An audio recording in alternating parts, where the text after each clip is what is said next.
Thank you so much Sanjay ma'am. और हमारे सारे पैनलिस्ट आ गए हैं। एज आप लोगों को पता है कि जो सेकंड हमारा एक्टिविटी है वो है पैनल डिस्कशन, जिसका थीम है nature and literature. So one by one I would request the panelist to come. और meanwhile, I'll request, I would like to call Rakesh Kumar sir. He is GM Environment NCL. Sir, please. Hi. मैं Priyanka ma'am से request करूंगा sir को welcome करें please. Then I'll request Jitendra Kumar sir, AVP Environment Reliance Power. बैठिए sir. Priyanka ma'am sir को greet करें। Then I'll request, please.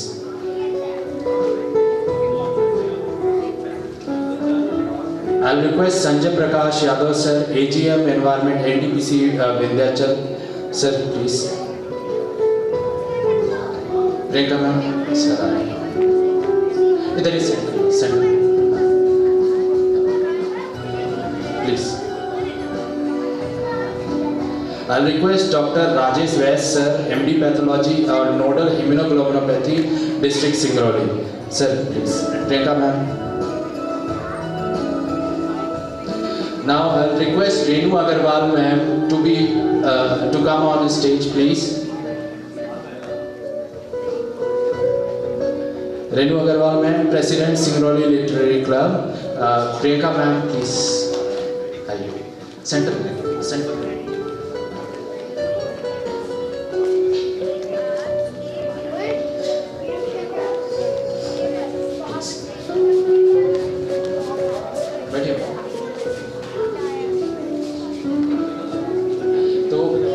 दोस्तों थोड़ा सा मैं अभी तो एकदम ब्रीफ बताया, थोड़ा सा और डिस्क्रिप्शन दे दूं मैं हमारे एमिनेंट्स जो स्पीकर्स हैं, एक्सपर्ट स्पीकर्स हैं यहाँ पे, उनके बारे में थोड़ा सा और मैं बता दूँ। तो Rajesh sir MBBS and MD pathology हैं और नोडल ऑफिसर है इम्यूनोग्लोबुलोपैथी मिशन सिंगरौली डिस्ट्रिक्ट के डिस्ट्रिक्ट हॉस्पिटल में सर काम करते हैं। You are welcome sir once again एक बार। फिर Shrimati Renu Agrawal, she is president Singrauli literary club, home maker हैं, सेल्फ एम्प्लॉयड पर्सन हैं। She has completed her BA with subjects like economics, psychology and medical science. She is talented reader and has a deep understanding of Hindi, English and Russian literature. She likes to express her feelings through writing in the form of poetry. She is a mentor for youth and an example of adaptability for modern women also. Welcome once again, ma'am. Jitendra Kumar sir, additional vice president है सासन power में, Sasan power limited, Reliance power Singrauli, and he is heading EHS in Sasan power limited और उनका 33 years से ज़्यादा का experience है in operation and maintenance of petrochemicals, refineries and power plants. Welcome once again sir. Rakesh Kumar sir, GM Environment NCL Singrauli. He has graduated in mining engineering from IIT BHU Varanasi in 1989. He joined Coal India Limited in the same year and was posted in the subsidiary company NCL. Worked in a highly mechanized mines of NCL in the fields associated with coal production, coal quality control, mine safety and environment. He has experience of working in mines deploying high capacity and modern machines like dragline, surface miner, shovel, dumper, dozer, drilling machines. Also sir has a working experience of CMPDI, another subsidiary of Coal India Limited, Ranchi. Welcome once again sir. And Sanjay Prakash sir, he is additional general manager, Environment Management Department of Vindhyachal Super Thermal Power Station NTPC. Sir ने BTech mechanical engineering BIET Jhansi से किया हुआ है, MTech machine engineering design किया हुआ है IIT Roorkee से और post graduate diploma in executive IMI new Delhi से किया हुआ है। सर का 25 years ऑफ एक्सपीरियंस है in operation department, EMG department, energy efficiency and monitoring group, planning and system, ash handling maintenance department, environment management department since last 2 years. Welcome once again sir. और last but not the least मैं थोड़ा सा अपने बारे में बता देता हूँ। I am Manoj Kumar Singh, I am national president power in me foundation, और हमारा एनजीओ वर्क करता है रेयर डिजीज़ के पेशेंट्स के वेलफेयर के लिए। उसके साथ हमारे जो प्राइमरी ऑब्जेक्टिव्स हैं जिसमें health care, education, livelihood generation, rural development and environment included है। And so today let's start our panel discussion. एक और माइक चाहिए होगा। कोल माइंस के लिए सिंगरौली जाना जाता है और mining NCL is the Pioneer in the country, और सिंगरौली में सबसे पहले एनसीएल ही आया था जो यहाँ के डेवलपमेंट एनसीएल के माध्यम से शुरू हुई है।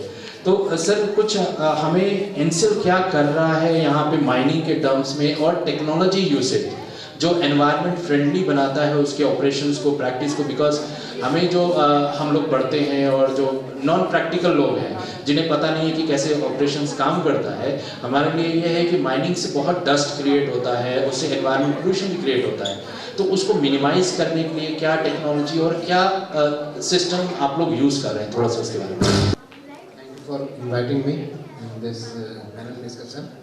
जैसा कि आपने बोला सिंगरौली और एनसीएल की इसमें क्या विशेष भूमिका है, तो इस परिप्रेक्ष्य में मैं चाहूँगा कि थोड़ा सा आपको पीछे ले चलो। ये रीजन जो है यूपी और एमपी का, जैसा कि आप जानते हैं, बॉर्डर डिस्ट्रिक्ट है, और इस एरिया में जो पहली इंडस्ट्रियल एक्टिविटी शुरू हुई वो कुछ कोल के पैचेज यहाँ पर मिल रहे थे, बट ये एरिया काफ़ी रिमोटली लोकेटेड अभी भी माना जाता है।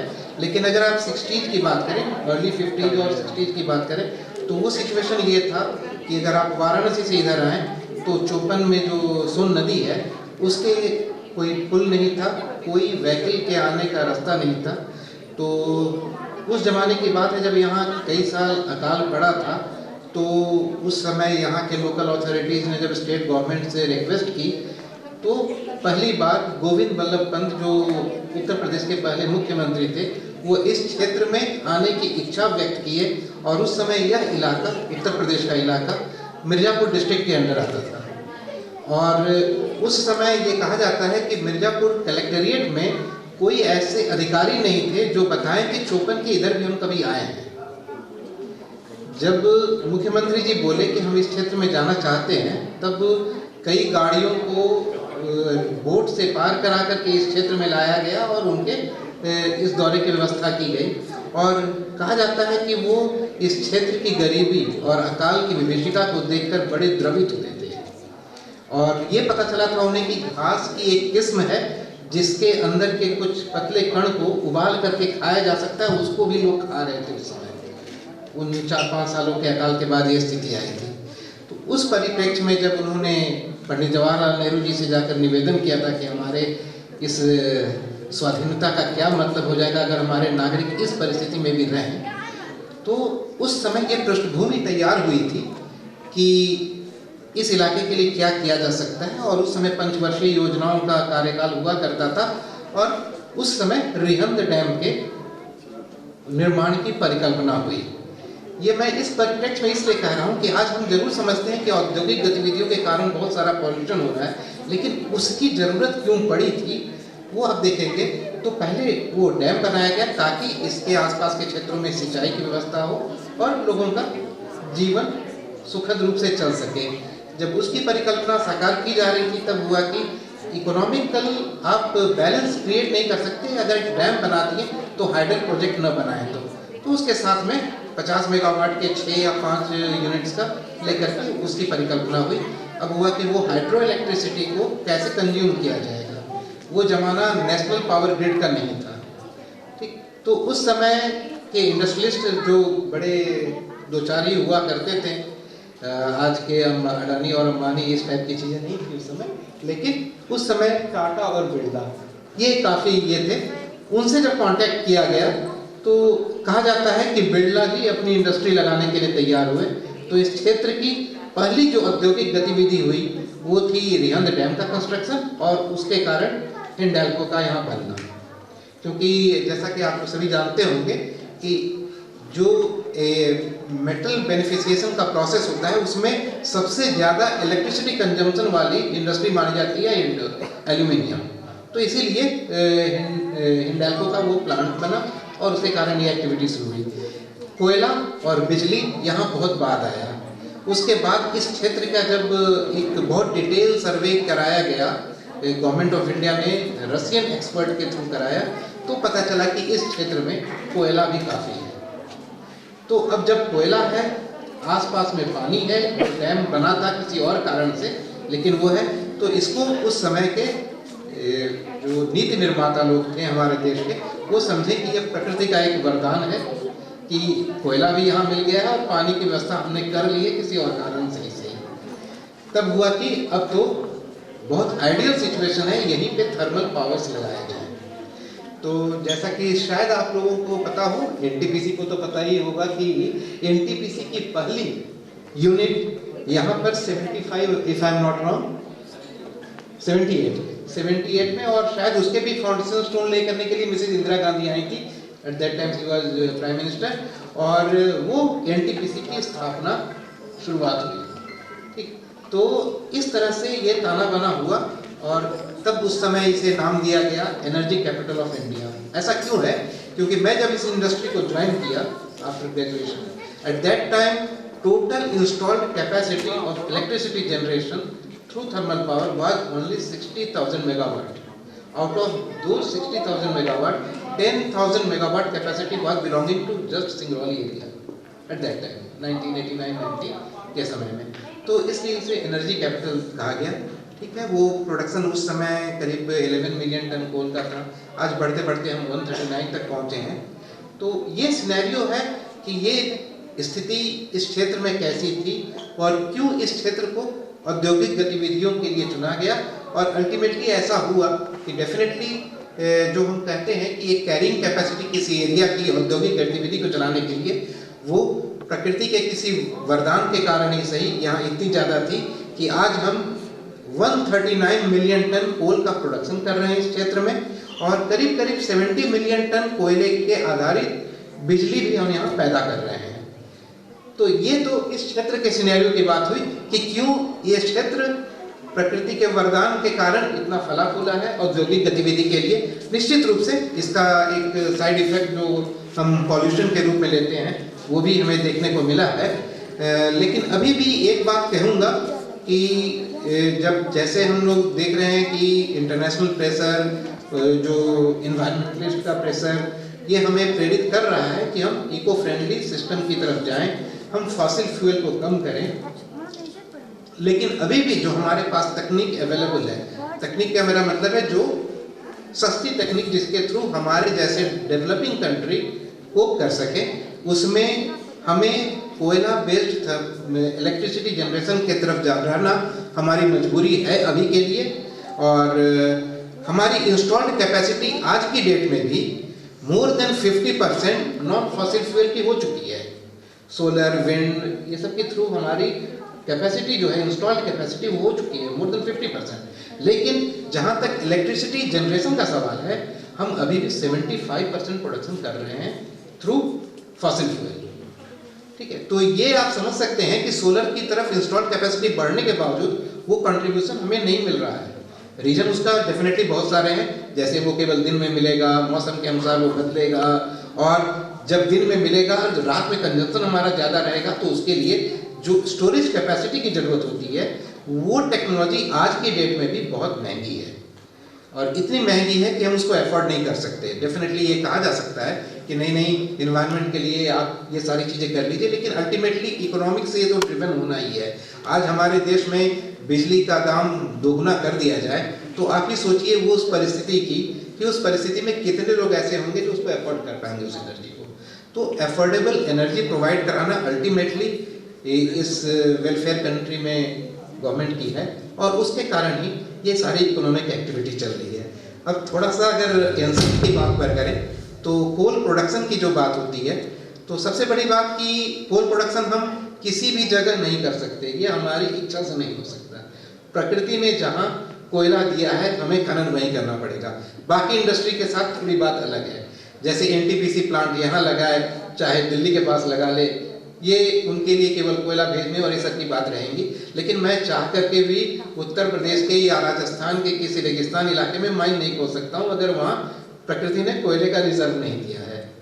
ठीक है, तो ये परिस्थिति हमारे साथ अलग रहती है कि हमें जहाँ कोयला है वहीं खनन करना होगा, वहीं से कोयला निकालना होगा, और उसकी प्रक्रिया में कई ऐसी एक्टिविटीज होती हैं जो हमारे पर्यावरण को नुकसान पहुंचाती है। पहला कि उस जमीन, उस भूभाग जहाँ पर कोयले का भंडारण है, जहाँ कोयले का रिजर्व है, उस जगह को हमें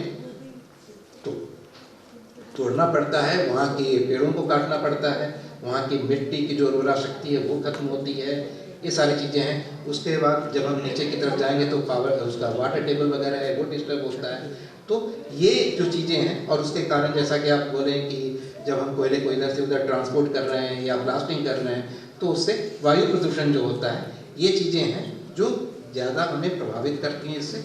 और इसके लिए हम जो भी टेक्नोलॉजिकली वायबल सॉल्यूशन होता है उस पर जा कर के उसको मिटिगेट करने की कोशिश करते हैं, कम से कम पर्यावरण के नुकसान की कोशिश करते हैं, और कुछ क्षेत्रों में बेहतर हम पोस्ट माइनिंग सिनेरियो को क्रिएट करने की कोशिश करते हैं। ये हमारा लक्ष्य रहता है।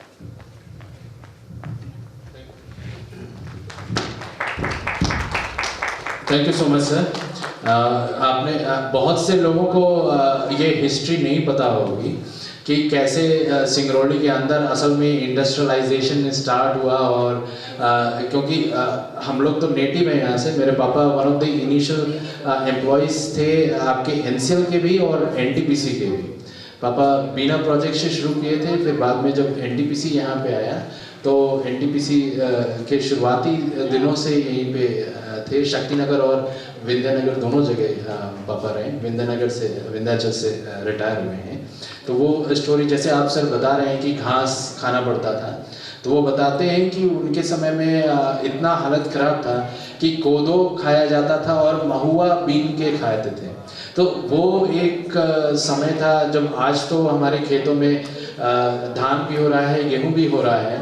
तो इट इज़ समवेयर जो हमारा डैम बना और फिर NCL and then NTPC came about, तो इस एरिया के कुछ डेवलपमेंट हुआ और लोगों के पास कुछ पूंजी आई कि उनके फार्मिंग में भी जो सीजनल डिपेंडेंट थे सिर्फ रेन के ऊपर, तो उनको पानी फिर उस तरीके से अंडरग्राउंड वाटर भी मिलना शुरू हुए। एंड मगर प्राइवेट प्लेयर्स के ऊपर हमेशा इल्ज़ाम लगता है कि भाई वो प्रॉफिट के ऊपर ज़्यादा फोकस करते हैं और एनवायरनमेंट के ऊपर कम। और क्योंकि अपना जो कन्वेयर बेल्ट लगा हुआ है, तो it is I think one of the largest in Asia, something like that, second largest. तो अगेन थोड़ा सा अपने यूज़ ऑफ टेक्नोलॉजी, जो रिलायंस सासन टेक्नोलॉजी को यूज़ कर रही है, उसके बारे में थोड़ा।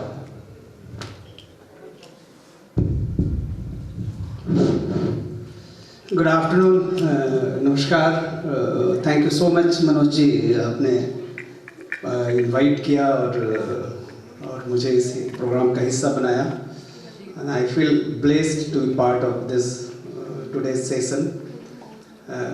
बैकग्राउंड थोड़ा सा बता दिया है सर ने, काफ़ी कुछ बताया, बिकॉज कुछ चीज़ें तो हमको भी नहीं पता थी कि यहाँ पे ओरिजिनेशन कैसे हुआ था, एनसीएल कैसे आया था, डैम था कब आया, तो शायद उसके तह में कभी जाने की ज़रूरत पड़ी नहीं, बट आज मिल गई अपने आप। मैं शासन पावर में काम करता हूँ, heading environment safety and horticulture health. तो बट इस शासन पावर आप बहुत लोग नहीं जानते होंगे, रिलायंस पावर का एक सब्सिडरी है और 3960 मेगावाट जनरेट होता है। और जो हमारे यहाँ से 3960 जनरेट होता है वो 7 स्टेट्स में जाता है और रफली 45 करोड़ लोगों के घर में बिजली जाती है एट द कॉस्ट ऑफ ₹1.19। तो इतनी सस्ती बिजली का कंसेप्ट कैसे आया, उसके बाद मैं इन्वायरमेंटल कंट्रोल मेजर्स बताऊंगा आपको हमारे यहाँ जो होता है, because it's more or less same है इंडस्ट्रीज में, it's not different than, it's all mindset हमारा कैसे काम करता है, उसके लिए कमिटेड होकर कैसे हम कंट्रोल मेजर्स को लेते हैं, वही दैट मेक्स द डिफरेंस। तो वो जो कभी चर्चा होती थी, धीरू भाई अंबानी जी अपने बेटों के साथ चर्चा करते थे तो बोलते थे कि ये यदि मोबाइल का यूज यदि एक पान वाला नहीं करे, सब्जी वाला नहीं करे तो मोबाइल बेकार है। मुकेश अंबानी ने जब प्रपोजल कभी दिया पावर प्लांट का, तो उन्होंने बोला कि तुम्हारा ये पावर किसी काम का नहीं है अनलेस इट गोज टू, एकदम बिल्कुल पुअर लोगों के घर में जाए नहीं, सस्ते, कोई मतलब नहीं डिस्कशन का। दैट इज हाउ दिस ये अल्ट्रा मेगा पावर प्लांट आया रिलायंस का 4000 मेगावाट का। ऐसे 3-4 आने वाले थे, अनफॉर्चुनेटली नहीं आ पाया। एक तो आने वाला था रांची के पास, एक आने वाला था वहाँ पे काकीनाडा, तो ऐसे था, लेकिन अनफॉर्चुनेट है वो नहीं आ पाया। लेकिन ये we all are fortunate that कि ये शासन पावर यहाँ पे टाइमली 2013 में जनरेशन चालू हुआ और 2015 में पूरा का पूरा 3960 मेगावाट। और आपको बताते हुए मुझे भी एक गर्व महसूस होता है कि मैं रिलायंस पावर का हिस्सा हूँ कि 3960 तो कैपेसिटी है। हमेशा संजय जी को मालूम होगा, हमेशा ये प्लांट मुझे लगता है कि 5 सालों से प्लांट लोड फैक्टर में PLF जो इंडस्ट्रीज का पावर में जाना जाता है, किसी के बेसिस पे परफॉर्मेंस जाना जाता है, तो 5 सालों तक शासन पावर नंबर 1 रहा है इन टर्म्स ऑफ PLF। तो ये छोटी बात नहीं थी और प्रॉफिटेबिलिटी नेक टू नेक है। ये यदि ये 90% प्लस में नहीं चले तो शायद हम सर्वाइव नहीं करेंगे। ये भी है बहुत बड़ा फैक्टर है कि हमारा इंटीग्रेटेड कोल माइंस है और वहीं से ओवरलैंड कन्वेयर लगा हुआ है। बाहर में 14.2 किलोमीटर है और अंदर में है करीब 7 किलोमीटर से 5.8 किलोमीटर, तो रफली मतलब उस और भी है, लेकिन एक्चुअल जहाँ से कोल कन्वे होता है वो रफली 21 किलोमीटर है एकदम डायरेक्टली, जो कि ऊपर में हुड लगा हुआ है। नॉर्मली कैसे पॉल्यूशन होता है, सवाल ये था कि जस्ट हम ये शासन पावर के बारे में बताया, थोड़ा सा ज़्यादा इसके बारे में बताने की मुझे नहीं लगता कि अब जरूरत है।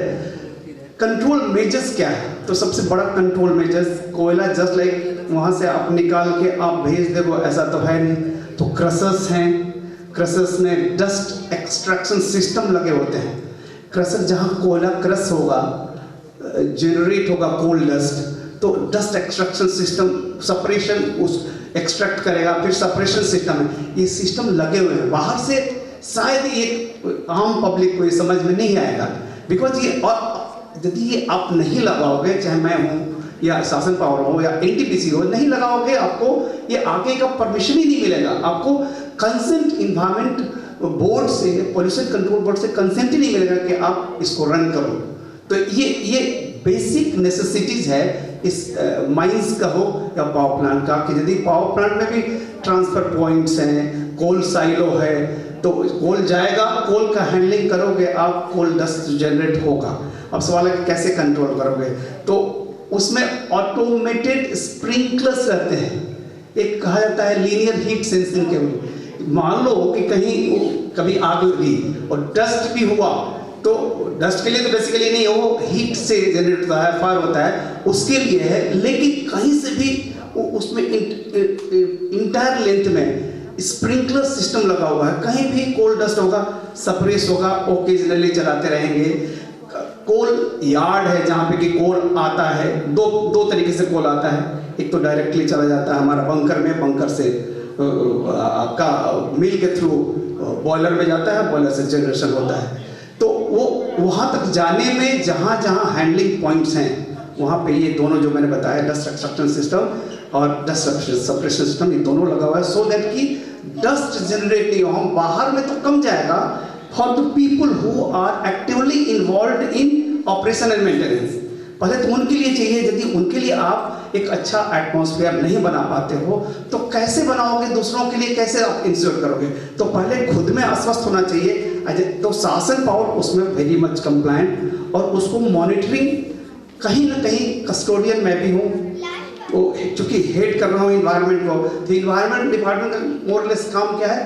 Compliance monitoring. तो जो कंप्लायंस के नॉर्म्स हैं, पॉल्यूशन कंट्रोल बोर्ड से सेट किया हुआ है, सेंट्रल पॉल्यूशन हो चाहे स्टेट बोर्ड हो, दोनों के नॉर्म्स को मीट करना। कैसे मीट करोगे? क्योंकि आप यदि डिजाइन 3960 है, चलाएंगे आप 4100 पे, तो आप डिजाइन से ऊपर तो चला ही रहे हो, ऊपर चला रहे हो, तो जनरेशन तो पॉल्यूशन तो होगा। कहाँ से? तो चिमनी के ऊपर से निकलेगा। अब रहा सवाल कि चिमनी से ऊपर जो निकल रहा है कैसे करेंगे मेंटेन? तो उसमें 3 जो बेसिकली कंट्रोल करने के लिए नॉर्म्स है, एक होता है कि सल्फर ऑक्साइड्स और है नाइट्रोजन के ऑक्साइड्स, नॉक्स सॉक्स बोला जाता है टर्मिनोलॉजी में, उसको कैसे कंट्रोल कर रहे हैं? तो नाइट्रोजन ऑक्साइड्स और ये पोल्यूशन कंट्रोल इन्हीं का क्यों, ये क्या करते हैं? ये तो सबको पता होगा, यहाँ जो बैठे हैं, हमारे पैनलिस्ट हैं, ये तो कहीं ना कहीं पॉल्यूशन में बहुत ग्रीन हाउस गैसेज कैसे ओजोन लेयर को डिप्लीट करती हैं, सब पता है, इसके बारे में तो मुझे नहीं बताने की जरूरत है। तो वहाँ पे नाइट्रोजन ऑक्साइड्स को कंट्रोल करने के लिए नॉक्स बर्नर्स लगे हुए हैं। जस्ट जानकारी दे रहा हूँ, कंट्रोल में जस्ट बेसिक, बहुत ज़्यादा देखे बहुत ज़्यादा एडवांटेजेस आपके लिए नहीं है। नॉक्स बर्नर्स लगे हुए हैं। सॉक्स के लिए आपको एनीवे आपका कोल क्वालिटी अच्छी होनी चाहिए, कोयले से अच्छी तरह वॉशिंग होनी चाहिए। फिर जहाँ बीच में एक और चीज़ है बॉयलर के बाद ESP डस्ट, जो गर्म डस्ट है, गर्म हवा के साथ जो चिमनी को जाके और एरियाज में जाएगी, दूर तक गिरेगी, उसको कंट्रोल करने के लिए आपके पास एक बाद में ही आया है, हालांकि सारे पावर प्लांट में है, कोई अनकॉमन नहीं है। अब सवाल है कि उसका इफेक्टिवनेस क्या है? ESP लगे हुए हैं, इलेक्ट्रोस्टैटिक प्रेसिपिटेटर। डस्ट को कोरोना इफेक्ट से कंट्रोल करके डस्ट को निकालना, उस डस्ट को ऐश बेसिकली होते हैं, राख होता है, और उस राख को 2 तरीके से, एक तो बॉयलर से निकल जाता है तो बॉटम ऐश निकल जाता है, और वहाँ से निकलता है ESP से, वो फ्लाई ऐश को स्लरी बना के हम लोग डाइक में रख देते हैं।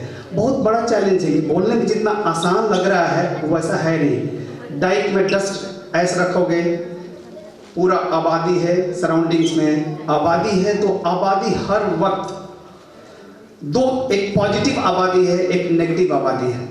पॉजिटिव चीज़ों को समझती है कि रिलायंस पावर आने के बाद एक ग्रोथ हुआ है। नेगेटिव आबादी है तो जो ढूंढती रहती है कि कहाँ से ऐसा थोड़ा सा आया, हंगामा करें, आउट ऑफ हंगामा समथिंग कुछ मिले हमको, वो दोनों आबादी है। तो दोनों आबादी में मैनेज करना एक इंडस्ट्रियलिस्ट को, एक स्टेशन डायरेक्टर को और एक CEO को, आप समझ लो कि नॉर्म्स को भी मेंटेन करना है, और थोड़ा सा धूल उड़ा तो डर, ये इस बात का भी डर है कि पोल्यूशन कंट्रोल बोर्ड का लेटर नहीं आ जाए इस बात। और रियल ये भी है कि एस डाइक में हम लोगों ने थोड़ा काम किया है। एक तो आपका एस डाइक में एस उड़ेगा, उसको कंट्रोल करने के लिए हम लोगों ने वहाँ पे वो पानी 50 mm पानी एक रहता ही है ऊपर में, तो एस वहाँ से उड़ेगा, इस बात की संभावना बहुत कम है। कहीं कहीं ये संभावना बनती है कि ड्राई एरिया हो गया, अब बहुत तेज आया, आंधी आया, तब उड़ने के चांसेस है। तो उसको भी कंट्रोल करने के लिए अभी हम लोगों ने स्प्रिंकलर सिस्टम्स इंस्टॉल किया हुआ है। Entire length is around 8 kilometers. 2 dyke का 2 पार्ट है, और दोनों डाइक में हम लोगों ने 8 किलोमीटर का स्प्रिंकलर सिस्टम्स लगाया हुआ, जो कि जैसे अदरवाइज ऑल्सो चलाते हैं, डस्ट तो रहता ही है अमूमन, तो उसको कंट्रोल करने के लिए 100% कंट्रोल इसमें भी हो नहीं पाएगा यदि तेज आंधी आएगी, तो रफ वेदर होगा।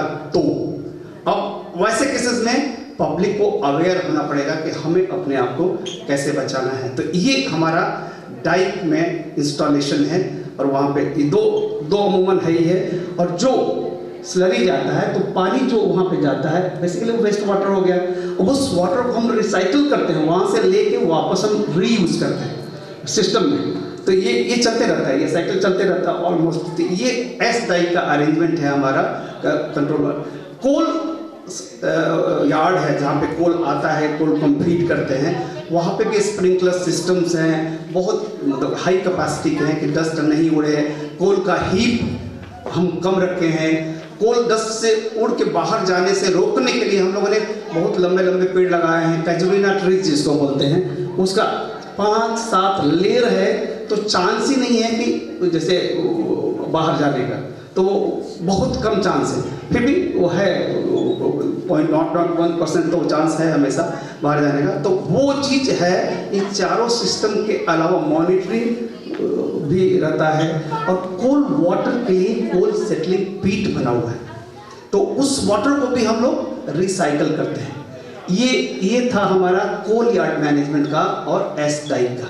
यदि हम प्लांट के अंदर आए तो सिस्टम्स हर जगह लगा हुआ है कि बेसिकली देखो आप कहाँ इफेक्टिव ऑपरेशन कैसे करना है आपको। सिस्टम में अच्छे क्वालिटी का कोल को देना है, अच्छे क्वालिटी को कोल देंगे, उससे हम जनरेशन करेंगे और सारा पैरामीटर्स को कम से कम वाटर कंज्यूम करेंगे। हर पैरामीटर्स को कंट्रोल यदि करेंगे हम, तो ये मॉनिटर है इधर। एक हमारे यहाँ एक और यूनिक चीज़ है, सेंट्रल कंट्रोल रूम। अमूमन सारे पावर प्लांट में प्लांट के पास ही कंट्रोल रूम होता है। हमारे यहाँ एक यूनिक चीज़ है, छः यूनिट्स है, 6 के एक ही सेंट्रल कंट्रोल रूम है। वहाँ से डीसीएस के थ्रू, ऑटोमेटिक सिस्टम के थ्रू कंट्रोल होता है और वहाँ पैरामीटर सब देखा जाता है कि इन्वायरमेंटल कंट्रोल में कैसा परफॉर्म कर रहा है कि, और एक तो सॉक्स हो गया, नॉक्स हो गया, तीसरा पार्टिकुलेट मैटर जो 50 का जो mg पर NMQ दिया हुआ है, ये पॉल्यूशन कंट्रोल बोर्ड का है। वो मीट कर रहे हैं कि नहीं कर रहे हैं, वही धूल जो दूर दूर जाके लोगों को लगता है कि इससे परेशानी हो रही है, बट उसको लिए मॉनिटरिंग है, इंस्ट्रूमेंट्स लगे हुए हैं कंटिन्यूअस। तो अब ये वेरी कैसे करता है, आपका ESP जो इंस्टॉल्ड है, यदि वो इफेक्टिव काम नहीं कर रहा है, कहीं फिल चोक है, नहीं काम कर रहा है, तब उसकी प्रॉपर मेंटेनेंस है, कभी वॉशिंग की जरूरत पड़े तो वॉशिंग करना है, और उस ESP को इफेक्टिव इस कदर बना दीजिए कि ऊपर जो चिमनी से निकल रहा है उसको आप एज ए होल कंट्रोल कर सको। तो एक तो हमारे आउटसाइड लोगों के लिए OLC ओवरलैंड कन्वेयर्स 100% कवर्ड है। आप गए होंगे शायद, या मैं यहाँ आप सबको इनवाइट करता हूँ, आप एक बार आएँ जरूर। अंदर हम पावर प्लांट आपको घुमाएंगे भी, तो दिखाएंगे ये भी कहाँ कहाँ हमारे कंट्रोल मेजर्स है। अदरवाइज ऑल्सो आप एक बार उस एरिया को विजिट किए तो समझ में आएगा कि एफर्ट्स रिलायंस पावर ने इस स्टेप में पॉजिटिव एफर्ट्स काफ़ी लिए हुए हैं और एक रिजनेबली एक अच्छा कंट्रोल है। ऊपर से मॉनिटरिंग है गवर्नमेंट अथॉरिटीज़ की, अदरवाइज ऑल्सो वो छोड़ेंगे तो वैसे भी नहीं, वैसे भी कंट्रोल है, वैसे भी कंट्रोल होना है। अब चैलेंजेस आता है एक एज यूटिलाइजेशन, एज तो कहीं ना कहीं यूटिलाइज करोगे नहीं तो टाइम भर जाएगा। वो सबसे बड़ा न्यूसेंस यही है कि अब कहाँ करोगे। ब्रिक प्लांट बहुत सारे हैं, वो छोटे छोटे इन्वेस्टर्स हैं, वो उनके पास उतना पैसा नहीं है कि उस लेवल के कंट्रोल मेजर्स लगा सके। वहाँ पे गवर्नमेंट मशीनरीज का भी बहुत ज़्यादा कंट्रोल नहीं है। तो हम बड़े इन्वेस्टर्स, बड़े बड़े पावर प्लांट, उनके पास फोकस हम समझ रहे कम कर रहे हैं। तो एस यूटिलाइजेशन भी एक बड़ा चैलेंज है हमारे लिए, और जिसका भी हम लोग काफ़ी कंट्रोल्ड वे में यूटिलाइजेशन, हमारे जो कोल माइनिंग करते हैं, कोल के साथ जो OB निकलता है, OB के साथ मिक्स करके हम लोग एस को यूटिलाइज कर रहे हैं। तो ऐसे स्टेप्स रिलायंस पावर, शासन पावर ले रही है, इफेक्टिव कंट्रोल मेजर्स को इम्प्लीमेंट करके, कंट्रोल मेजर्स को इम्प्लीमेंट करके। Thank you so much, thank you. Description में बताया how Reliance power is working. अब संजय सर सबसे पहले हैप्पी 50, किसी को 50 साल तो फंक्शन जब करता है थर्मल पावर प्रोजेक्ट, तो वो एनवायरनमेंट के बारे में और क्या क्या चीज़ें ध्यान में करता है during expansion. Thank you Manoj साहब। पहले तो यहाँ पे सभी उपस्थित लोगों को मेरा नमस्कार, और मैं बधाई देना चाहूँगा मनोज साहब को कि और सिंगरौली लिटरेरी क्लब को कि जिन्होंने इतनी खूबसूरत थीम पे ये डिस्कशन रखा है, नेचर एंड लिटरेचर। नेचर और लिटरेचर को अगर पहले 2 शब्द इसमें मैं कह दूँ, बड़ा ही अच्छा है। और अगर हम अपनी सभ्यताओं को देखें तो मेसोपोटामिया, सिंधु घाटी की सभ्यता से लेकर आज की सभ्यता तक हर जगह नेचर बहुत ही इम्पॉर्टेंट पॉइंट रहा है। हमारे चाहे पुराने सिंधु घाटी की सभ्यता के जो भी अवशेष मिले हैं, उनमें भी देखा जाए तो वो पृथ्वी की, आकाश की, जल की, इन सब की पूजा करते रहे हैं। आज भी वो चीज़ें चली आ रही हैं, चाहे आर्यन कल्चर से लेकर हो, चाहे अभी तक हो। और आज भी हमारे सारे रिचुअल्स में हम बुत परस्ती की बात अगर छोड़ दें तो मुख्यतः नेचर पे ही है। चाहे वो शादी ब्याह हो, चाहे कोई भी प्रयोजन हो, हम पृथ्वी की, आकाश की, जल की, इन सब की पूजा करते हैं। तो तो ये बड़ी खूबसूरत चीज़ है। और यहाँ पे बच्चे बैठे हुए हैं और उनको ये बड़ा अच्छा प्रयास है कि एनवायरनमेंट को हम लिटरेचर से कैसे जोड़ रहे हैं। लेकिन लिटरेचर हमेशा ही समाज का आईना रहा है और समाज का आईना जो है वो नेचर को भी लेके आ रहा है। अगर हम अपनी कहानियों में, चाहे वो पूरे विश्व के साहित्य को देखें अगर, तो लियो टॉल्स्टॉय से लेकर प्रेमचंद, चाहे रहीम हो, चाहे कबीर हो, उन्होंने उनकी कहानियों में, उनकी कविताओं में, उनके दोहों में, उनके सोलठों में हर जगह नेचर मिलेगा आपको। तो सर ने बड़ी अच्छी सी भूमिका बांधी थी कि सिंगरौली का डेवलपमेंट कैसे हुआ और रिहंद रिजर्वायर कैसे आया और प्रकृति का जो यहाँ पे वरदान मिला हुआ है कोल का और नेचुरल रिसोर्सेज का, उसका कैसे संयोग करके हमने इतना खूबसूरत शहर, इतना डेवलपमेंट जिसको हम कहते हैं, वो आज हम खड़े हैं यहाँ पे, जिसमें पावर सेक्टर का एक बड़ा ज़बरदस्त योगदान है। और पावर सेक्टर की अगर बात करें तो फिर एनटीपीसी नंबर पे आता है और मैं बताना चाहूँगा कि अभी एनटीपीसी को इसी कल 7 तारीख को 2 दिन पहले 50 वर्ष पूरे हुए हैं। आज़ादी के समय जो अगर इंस्टॉल्ड कैपेसिटी की बात की जाए पावर की, तो उस समय लगभग 45,000-46,000 के आसपास मेरे ख्याल से टोटल इंस्टॉल कैपेसिटी थी। और आज अगर हम डेटा देखें अपने पावर सेक्टर का, तो 500 गीगावाट इंडिया की टोटल इंस्टॉल कैपेसिटी हो चुकी है।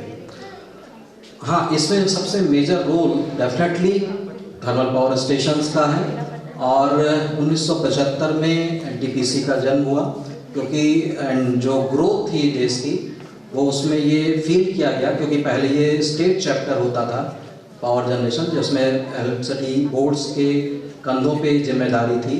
1975 में ये कंकरेंट लिस्ट में आया और सेंट्रल गवर्नमेंट की कंपनियां इसमें शामिल हुई, जिसमें पावर जनरेशन शुरू हुआ और एनटीपीसी की पहली यूनिट सिंगरौली में आई। तो सर का जैसा सवाल रहा कि एक्सपेंशन में इन्वायरमेंट से कैसे हम कोप अप करते हैं। डेफिनेटली जब भी कोई प्रोजेक्ट आता है, चाहे वो नॉट इवन पावर प्रोजेक्ट, कोई भी इंडस्ट्री आती है, तो इन्वायरमेंट असेसमेंट किया जाता है, ये किया जाता है, इन्वायरमेंटल इम्पैक्ट असेसमेंट होता है। उसमें जितने स्टेप्स हैं उसके, वो सारे स्टेप्स को फॉलो किए जाते हैं कि इस क्षेत्र में जहाँ भी इंडस्ट्री आ रही है, चाहे वो थर्मल यूनिट हो, चाहे कोई भी इंडस्ट्री हो, उसका पर्यावरण पे, वहाँ के फ्लोरा एंड फाना पे, उन पे क्या इम्पैक्ट पड़ने जा रहा है और उनका इम्पैक्ट शॉर्ट टर्म में क्या रहेगा, लॉन्ग टर्म में क्या रहेगा, उसके अकॉर्डिंग एक पूरा एनवायरमेंट मैनेजमेंट प्लान बनाया जाता है। उस एनवायरमेंट मैनेजमेंट प्लान जो है उसको एग्जीक्यूट किया जाता है और उसके अकॉर्डिंग हमारी सारी इंडस्ट्रीज सेटअप होती हैं, इंक्लूडिंग थर्मल पावर स्टेशन और माइनिंग इंडस्ट्री। ये रेड जोन की, रेड कैटेगरी की इंडस्ट्री है। डेफिनेटली इसमें EIA आपको कराना ही है। विंध्याचल की बात करें तो थर्मल पावर स्टेशन ये इंडिया का लार्जेस्ट थर्मल पावर स्टेशन है और पूरी दुनिया का 9वां सबसे बड़ा पावर स्टेशन है। तो ये आप अपने को गौरवान्वित महसूस कर सकते हैं कि आप ऐसे क्षेत्र में हैं जो हिंदुस्तान और विश्व के मानचित्र में अपना एक विशेष स्थान रखते हैं। और जो एनटीपीसी विंध्याचल है वो 4,786 मेगावाट का टोटल प्लांट है, जिसमें न कि सिर्फ थर्मल पावर जनरेशन है, बल्कि हमारे पास 8 मेगावाट का स्मॉल हाइड्रो भी है रिन्यूएबल में, 15 मेगावाट का सोलर पावर प्लांट भी है और अभी हम लगभग 25 मेगावाट और सोलर ऐड करने जा रहे हैं। तो जो बैलेंस है, जो अभी जैसे एक अगर आप कुछ पुराना सोचें तो लगभग 200 साल पहले जेम्स वाट हुए थे, जो एक बहुत बड़े इन्वेंटर थे।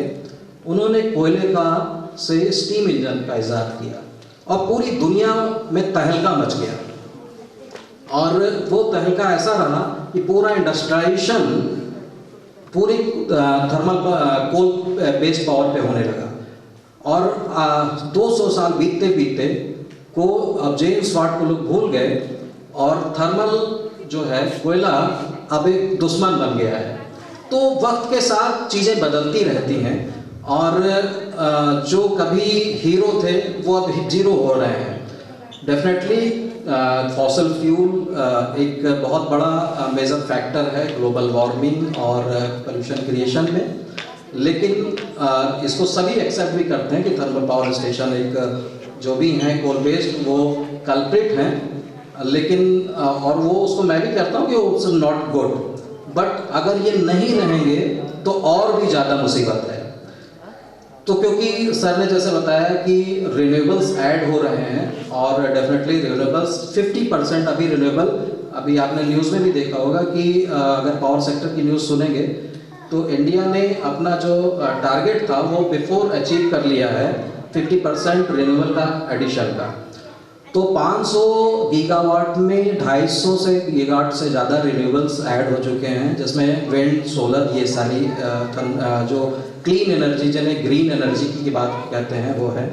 लेकिन उसका भी एक लॉन्ग टर्म कॉन्सिक्वेंसेस डेफिनेटली आएगा कि इतने सोलर पैनल्स लग रहे हैं, वो जब वेस्ट जनरेट होगा तो वो क्या इन्वायरमेंटल इम्पैक्ट डालेगा। तो अभी तो ये जो कोल एक नेगेटिव छवि जो हो रही है वो बन रही है, लेकिन आज से 50 साल बाद एक नई कहानी शुरू होगी। तो वक्त के साथ चीज़ें बदलती रहती हैं। हाँ, अभी इसको बैलेंस कैसे कर रहे हैं हम, वो एक बहुत इम्पॉर्टेंट चीज़ है। हमारा बैलेंसिंग एनटीपीसी का मिक्स एनर्जी पे जा रहा है और थर्मल के साथ साथ रिन्यूएबल ऐड हो रहा है डेफिनेटली। और जो थर्मल पावर प्लांट्स हैं वो कैसे हम उनको और एनवायरमेंटल फ्रेंडली और एनवायरमेंटल कंप्लायंसेस के अकॉर्डिंगली कैसे रन कर रहे हैं। सर ने उसमें काफ़ी हद तक क्योंकि सभी के, चाहे वो शासन के थर्मल पावर स्टेशन हो चाहे एनटीपीसी का हो, एनवायरमेंटल मेजर्स ऑलमोस्ट सभी के सेम हैं। और एक चीज़ें, क्योंकि हमारे यहाँ बच्चे, हमारे युवा लोग भी बैठे हैं, उनको जो थर्मल पावर प्लांट से नहीं उन्होंने देखा नहीं है, उनको मैं बताना चाहूँगा। 2 चीज़ें विशेष रूप से एनटीपीसी विंध्याचल में हैं। पहली चीज़ तो ये कि जो सॉक्स है, जो कोयले में सल्फर रहता है जिससे सॉक फॉर्मेशन होता है, उस सॉक्स को कम करने के लिए, क्योंकि सॉक्स का इफेक्ट जो होता है वो एसिड रेन के रूप में होता है। अगर एटमॉस्फेयर में सल्फर ज़्यादा हो जाएगा तो एसिड रेन होने की संभावना बढ़ जाती है और उसके अलग कॉन्सिक्वेंसेस हैं। डॉक्टर साहब उसमें बताया, जरूर प्रकाश डालेंगे। तो वो सॉक्स को कंट्रोल करने के लिए हम FGD लगा रहे हैं और ये एनटीपीसी विंध्याचल भी देश का पहला पावर प्लांट है जिसने FGD 2017 से शुरू किया अपनी एक यूनिट में, यूनिट नंबर 13 में। जो फुल ऑपरेशनल FGD है वो देश का पहला FGD है और हमारे पास 13 यूनिट हैं, 500 मेगावाट की 6 और 207 यूनिट और 210 की 6 यूनिट। इन सभी यूनिट्स में FGD लग रहा है। FGD is flue gas desulphurisation unit. It's totally एक न्यू सिस्टम है जिसमें लाइमस्टोन से और उस पर केमिकल रिएक्शन करा के सल्फर को जिप्सम में कन्वर्ट कर दिया जाता है, जिससे कि इमिशन जो हो रहा है, जो चिमनियों से धुआं निकल रहा है, उसमें सल्फर की क्वांटिटी कम हो जाए। तो ये एक यूनिक चीज़ है और ये पूरे देश में एनटीपीसी की सारी यूनिट्स में लग रहा है। हाँ, गवर्नमेंट के नॉर्म्स के अकॉर्डिंग भी चीज़ें चलती हैं, but Vindhyachal is the Pioneer of that one. दूसरा इमिशन होता है थर्मल पावर स्टेशन से जो डस्ट का इमिशन है, जिसमें सर ने बताया particulate matter, suspended particulate matters होते हैं। उसको कम करने के लिए डेफिनेटली ESP है। ESP मतलब इलेक्ट्रोस्टैटिक प्रेसिपिटेटर, जिसकी एफिशिएंसी 99.9% रहती है। ये सभी ESP की होती है, बस उसको कितने अच्छे ढंग से मेंटेन कर रहे हैं उसको वो उस पर डिपेंड करता है। तीसरा एमिशन जो कहा जाए वो है CO2 का, कार्बन डाइऑक्साइड का, क्योंकि कोई भी आग जलाने के लिए हमें ऑक्सीजन लेनी पड़ती है और ऑक्सीजन के बाद कार्बन डाइऑक्साइड जनरेट होती है। CO2 का मेजर उसको कंट्रोल करने का अभी कोई एज सच बहुत वर्ल्ड वाइड कोई टेक्नोलॉजी अवेलेबल नहीं है, बट एनटीपीसी विंध्याचल में CO2 कैप्चरिंग प्लांट अभी कुछ दिन पहले स्थापित हुआ है, जिससे CO2 से एक यूजफुल प्रोडक्ट बनाया जाएगा और वो है मेथनॉल। मेथनॉल को हम फिर बॉयलर में बर्न करेंगे तो ये मैं आप ज़रूर इस पर ताली बजाइएगा कि ये हिंदुस्तान का नहीं, दुनिया का पहला प्लांट है। तो पूरे विश्व का ये पहला पावर प्लांट है अपनी तरह का, जो कि फ्लू गैसेस से, जो थर्माकोल से CO2 से एक यूजफुल प्रोडक्ट में कन्वर्ट कर रहे हैं। और methanol as just like a fuel, उसको भी हम यूज़ करेंगे। तो ये अभी एक प्रोटोटाइप है, क्योंकि NTPC की एक रिसर्च विंग है, उन्होंने इसको डेवलप किया है और डिफरेंट वेंडर से हमने ये यहाँ पे ये एग्जीक्यूशन हुआ है। तो ये भी वर्ल्ड के मैप में यूनिक प्रोजेक्ट है। यस, रनिंग होने जा रहा है सर, सारे यूनिट्स हम उससे कई प्रोडक्ट बना रहे हैं अभी। अब CO2 बॉटलिंग भी कर रहे हैं, CO2 से ड्राई एस भी कन्वर्ट कर रहे हैं, जो -80 डिग्री की होती है। ड्राई एस का यूज़ इंडस्ट्रीज में होता है सर। तो CO2 to methanol, CO2 to dry ice and CO2 bottling for purging के लिए हो रही है। तो ये यूनिट नंबर 13 स्टेज 5 में हमारे यहाँ स्टेब्लिश हुआ है। तो ये दो चीज़ें जो विशेष रूप से मैं बताना चाह रहा था कि NTPC विंध्याचल पायनियर है स्टेज में। बाकी चीज़ें एज यूजल सर, स्प्रिंकलिंग और जितनी भी चीज़ें होती हैं, हाँ, सिस्टम लगाना और सिस्टम परफॉर्म कर रहा है, उसके बीच में एक मॉनिटरिंग होती है। तो मॉनिटरिंग के लिए हमारे पास सारे स्टेशंस हैं, जितने एयर क्वालिटी स्टेशंस हैं और सेम्स के continuous real time monitoring stations हैं। वो उनके डेटा जो हमारी रेगुलेटरी अथॉरिटीज़ हैं, जैसे Madhya Pradesh pollution control board, central pollution control board, वहाँ कॉन्टीन्यूस डेटा वो जाते रहते हैं, क्या एमिशन चल रहा है, कैसे है, और उनकी तरफ से एनवायरनमेंट डिपार्टमेंट जो है वो उस पर वर्क करता रहता है। तो ये मेरी तरफ से NTPC विंध्याचल का था। Thank you.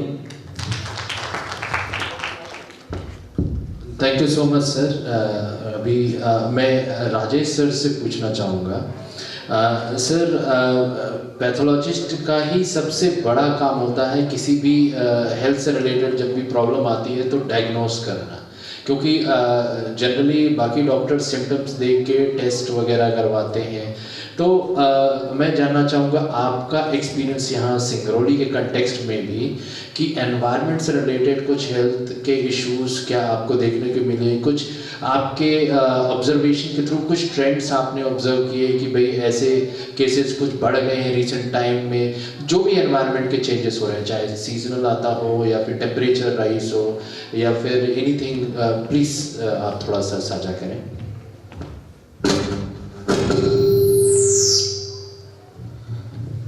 गुड मॉर्निंग सभी को, जितने भी ऑडियंस है और रिस्पेक्टेड सभी अपने बड़ी बड़ी कंपनीज के GM और AGM। मेरा नाम डॉक्टर राजेश कुमार वैस है और मैं अभी ट्रॉमा सेंटर डिस्ट्रिक्ट हॉस्पिटल में काम कर रहा हूँ। और मेनली जो रेयर डिजीज़ होते हैं, सिकल सेल एनीमिया, थैलेसेमिया और हीमोफीलिया, इन डिजीज़ेस पे जनरली ध्यान कम दे पाते हैं क्योंकि इनके पेशेंट कम होते हैं। तो इनको देखने के लिए, इनको डायग्नोस करने के लिए और इनको ट्रीट करने के लिए कोई छूट ना जाए, इसके लिए मुझे पूरे डिस्ट्रिक्ट का इंचार्ज बनाया गया है। तो 5 साल से मैं ये काम जिला सिंगरौली में कर रहा हूँ। और पॉल्यूशन का क्या असर होता है हेल्थ पे, ये जानने के लिए बहुत ही ज़्यादा मोटिवेशन और साइंटिफिक सोच और समझ चाहिए होती है। क्योंकि एक इंसान है जिसको अस्थमा है, अस्थमा उससे बचपन से मिला है, लेकिन वो किसी ऐसे शहर में रह रहा है जहाँ पे पॉल्यूशन बहुत कम है, तो उसे साल में हो सकता है 2 या 3 अटैक आएंगे अस्थमा के। लेकिन वहीं जो सिंगरौली या दिल्ली ऐसे शहरों में अगर वो रह रहा है तो उसे अस्थमा के ही साल में 10-12 अटैक आएंगे। तो जो पेशेंट है उसे तो लगता है कि हाँ ठीक है, मुझे तो अस्थमा है इसलिए ऐसा हो रहा है, पर वास्तव में जो उसके नंबर ऑफ अटैक्स बढ़ गए हैं वो पॉल्यूशन की वजह से बढ़ गए हैं। और वहीं आपने देखा होगा बहुत सारे ओल्ड एज के लोग होते हैं जो हमेशा खांसते रहते हैं, उन्हें COPD होता है। धीरे धीरे फेफड़े की हेल्थ खराब हो जाती है, उस वजह से उनके फेफड़े में बलगम बनता है और लगातार वो खांसते रहते हैं। तो जहाँ गांव में और जहाँ पोल्यूशन कम है वहाँ पर 70 से 80 की उम्र में लोग COPD से प्रभावित होते हैं। लेकिन हमारे शहर में, दिल्ली में, ऐसे पॉल्यूटेड सिटीज़ में आज 40 to 50 में ही लोगों को COPD होने लगा है, क्योंकि फेफड़े लंबे समय तक पोल्यूशन से एक्सपोज होते हैं। तो जो बीमारी 60 के बाद आना चाहिए वो 40-50 में ही आने लगी है। ये पोल्यूशन का असर होता है और पब्लिक और बहुत सारे लोग नहीं जानते, उन्हें लगता है कि ठीक है ये तो एक बीमारी है जो कि जैसे सभी को आ रही है वैसे मुझे भी आ रही है। और दूसरा, अपने यहाँ पे जितने भी इंडस्ट्रीज़ हैं, इंडस्ट्रीज़ बहुत ज़रूरी हैं किसी भी कंट्री के लिए और किसी भी लोकेलिटी के लिए। सफिशेंट मेजर्स ले रहे हैं, क्योंकि मैं खुद यहाँ पे बचपन से रहा हूँ, फिर पढ़ाई और सब कुछ के लिए लगभग 15 से 20 साल बाहर रहा। मेरे पिताजी खुद NCL में ही एम्प्लॉयड थे और मेरे पूरे घर, मेरे पूरे ख़ानदान, यहाँ तक कि वो लोग, मेरे गांव का जो डेवलपमेंट हुआ है वो NCL की वजह से ही हुआ है। मैक्सिमम लोग NCL में एम्प्लॉयड थे, पढ़ाई की सुविधा उन्हें मिली और पढ़ाई से ही डेवलपमेंट होता है, किसी भी परिवार का हो चाहे समाज का हो। तो उस समय हमने देखा पोल्यूशन, और मेरे पिताजी का जो काम था वो हमेशा फील्ड वर्क रहता था, तो हमेशा बाहर ही रहते थे। तो मैं बचपन में भी सोचता था कि हम लोग तो घर में हैं, लेकिन ये काम करने के लिए हमेशा बाहर रह रहे हैं, तो वहाँ पे पोल्यूशन है, सब कुछ है, इनका कितना असर होता होगा उन पे। लेकिन हेल्थ फैसिलिटीज़ भी NCL के द्वारा हर जगह पे बहुत अच्छी दी गई थी। कोई भी प्रॉब्लम होती थी तो सेंट्रल हॉस्पिटल सिंगरौली का जो सबसे पुराना है, नेहरू बाद में बना, सेंट्रल हॉस्पिटल हमारे लिए काम करता था। तो अभी एयर पोल्यूशन एक सच्चाई है, और जो सारे पोल्यूशंस में सबसे ज़्यादा जो नुकसान पहुंचा रहा है वो एयर पोल्यूशन है। इसमें दो होते हैं, PM 2.5 और PM 10, जो सबसे ज़्यादा नुकसान पहुंचाते हैं, क्योंकि बड़े पार्टिकल्स जो होते हैं उनको आप फिल्टर कर सकते हो, और जो ये पार्टिकल्स PM 2.5 हमारे फेफड़े में जाता है तो वहाँ से सीधा ये ब्लड स्ट्रीम में चला जाता है, क्योंकि ये इतना छोटा होता है। तो कोई भी बीमारी को ये जल्द समय से पहले पैदा कर देता है, और दूसरा जो बीमारी हमारे शरीर में पहले से है उसको और ज़्यादा गंभीर बना देता है। जैसे कि आपको एक आंकड़ा बताऊं कि श्वसन संबंधित बीमारियों से मरने वाले लोगों में लगभग 50 to 60% पोल्यूशन की वजह से मरते हैं। मतलब ये कह सकते हैं कि अगर पोल्यूशन नहीं होता तो ये 50 to 60% लोग ना मरते। दूसरा, जो हार्ट अटैक, जो सबसे कॉमन प्रॉब्लम है हार्ट अटैक, तो पोल्यूशन का हार्ट अटैक में भी बहुत बड़ा रोल है।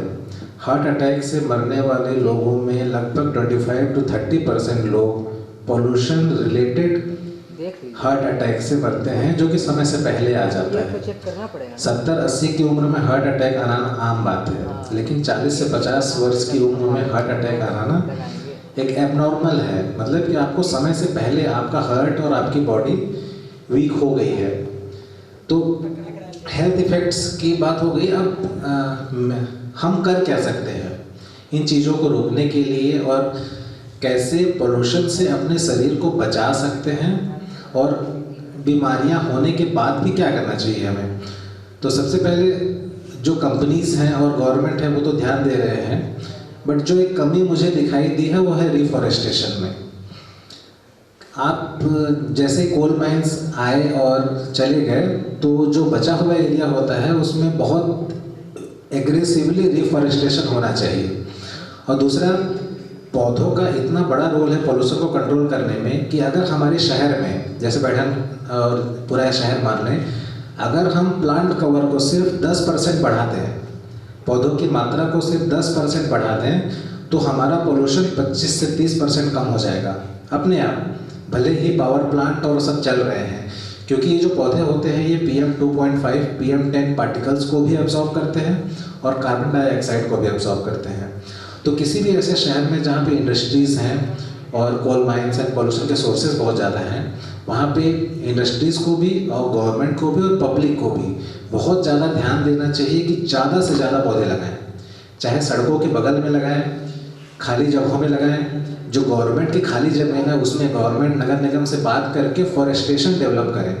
हमारे शहर में अगर बीच बीच में, जैसे कि NTPC में बहुत अच्छा फॉरेस्ट है, तो ऐसे ही शहरों के बीच बीच में अगर छोटे छोटे फॉरेस्ट होंगे तो ये पॉल्यूशंस को एब्जॉर्ब कर लेंगे और जो पब्लिक है उसके ऊपर उतना नेगेटिव हेल्थ इफेक्ट नहीं पड़ेगा।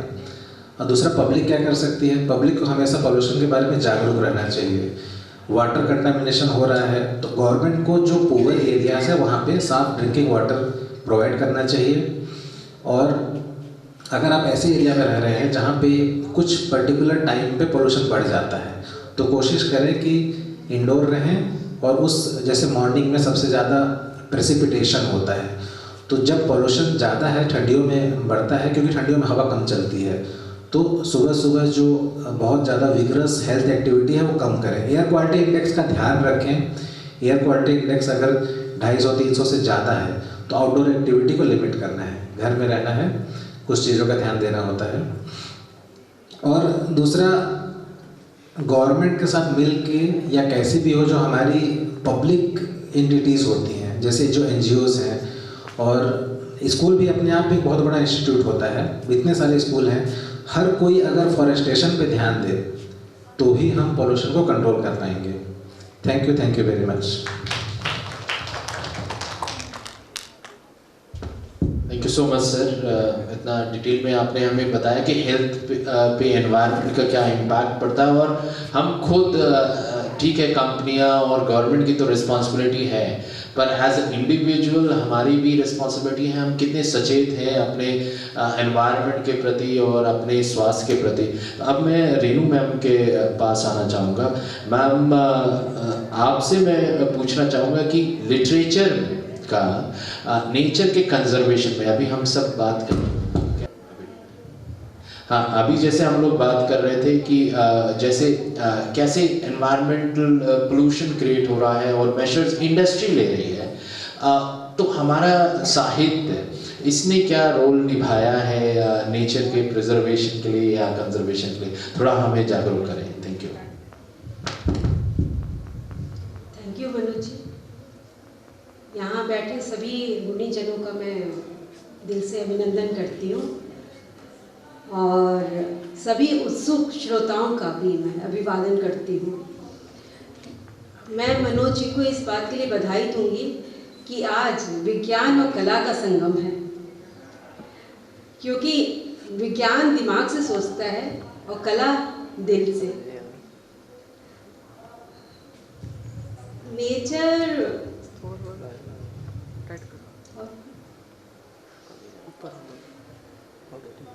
जी, साहित्य का प्रकृति के साथ बहुत गहरा भावनात्मक और आत्मीय संबंध रहा है। साहित्य प्रकृति साहित्य के लिए केवल एक पृष्ठभूमि नहीं रही है, हमेशा एक जीवन पात्र रहा है। तो इस बात को हम लोग कालिदास की मेघदूत से भी समझ सकते हैं, जिसमें उन्होंने मेघों को विरह की अपनी बातों को अपनी प्रेयसी तक पहुंचाने के लिए उसका माध्यम बनाया। ये एक खूबसूरत उदाहरण है कि भावनाओं के साथ, प्रकृति के साथ साहित्य कैसे जुड़ता है। तो प्रकृति से हमेशा ही साहित्य को प्रेरणा मिलती रही है और आप यूँ कह सकते हैं प्रकृति एक रंगमंच रही है जहाँ पर साहित्य ने, मानव ने अपनी पूरी जीवन शैली को, अपनी भावनाओं को शब्दों में पिरोया है। और साहित्य का पर्यावरण संरक्षण में बहुत महत्वपूर्ण योगदान रहा है। सब काल में, इसी काल में नहीं, सभी काल में, रीति काल, भक्ति काल से मैं बात करूंगी, तो साहित्य ने मुख्यतः 3 भूमिका निभाई है। एक तो भावनात्मक संबंध स्थापित किया है, दूसरा संरक्षण के मूल्यों को स्थापित किया, और तीसरा आधुनिक जो संकट है उस पर भी जागरूक किया है। जब हम कहते हैं कि प्रकृति हमारी माँ है, तो एक संबंध बना लेते हैं हम, माँ बच्चे का संबंध बना लेते हैं, और प्रेम संरक्षण की सबसे पहली सीढ़ी है। उसी से हम खुद ब खुद प्रकृति के साथ जुड़ते चले जाते हैं। आज ग्लोबल चैलेंज हो रखा है प्रकृति संरक्षण, तो हमें अपनी साहित्यिक विरासत की तरफ जरूर देखना चाहिए। जैसा सर ने कहा था कि वेद पुराण उपनिषदों में भी जल, वायु, धरती सबको धर्म के साथ जोड़ के हमेशा पूजनीय बनाया गया। और अगर मैं आदिकाल भक्ति काल की बात कहूँ तो कबीर, तुलसी, सूरदास ने अपने नीति दोहों से हमेशा प्रकृति को संरक्षित किया है। बहुत पॉपुलर दोहा है रहीम का, रहीमन पानी राखिए, बिन पानी सब सून, पानी गए न उबरे, मोती मानस चून। इसको हम लोग प्रकृति संरक्षण के संदर्भ में भी देख सकते हैं। हालांकि इनर मीनिंग इसका और भी बहुत कुछ है, लेकिन उस वक्त जब जल संकट का विषय नहीं था, उस वक्त भी रहीम ने ये दोहा कहा। और जहाँ तक मुझे अनुमान है, यहाँ बैठे सभी गुणी जन भी इसका अनुमोदन कर सकते हैं कि तीसरा वर्ल्ड वार अगर होगा तो जल के लिए होगा। तो कितनी भविष्यवक्ता थे हमारे कवि लोग, साहित्य विधा के लोग, कि उन्होंने उस वक्त भी सोचा। तरुवर फल न खात है, ये भी जब उन्होंने कहा तो परोपकार की भावना से ही कहा कि जो भी हमें करना है समाज का समाज को अर्पण करना है। तेरा तुझको अर्पण क्या लागे है मोह। तुलसीदास जी ने तो पूरी रामायण में ही प्रकृति का वर्णन किया। और अगर मैं इसके आगे लेती हूँ आधुनिक काल में, तो जय शंकर प्रसाद की कामायनी, उसमें स्पष्ट वर्णन है। यहाँ जिन बच्चों ने नहीं पढ़ा है, मैं जरूर रिकमेंड करूँगी कि आप लोग बच्चे जयशंकर प्रसाद, महादेवी वर्मा सबको जरूर पढ़ो। रविन्द्रनाथ टैगोर कविवर तो है ही हम लोग के साथ। तो कामायनी में बहुत स्पष्ट वर्णन है कि भोगवाद और प्रकृति का असंतुलित दोहन हमेशा विनाश का कारण बनता है।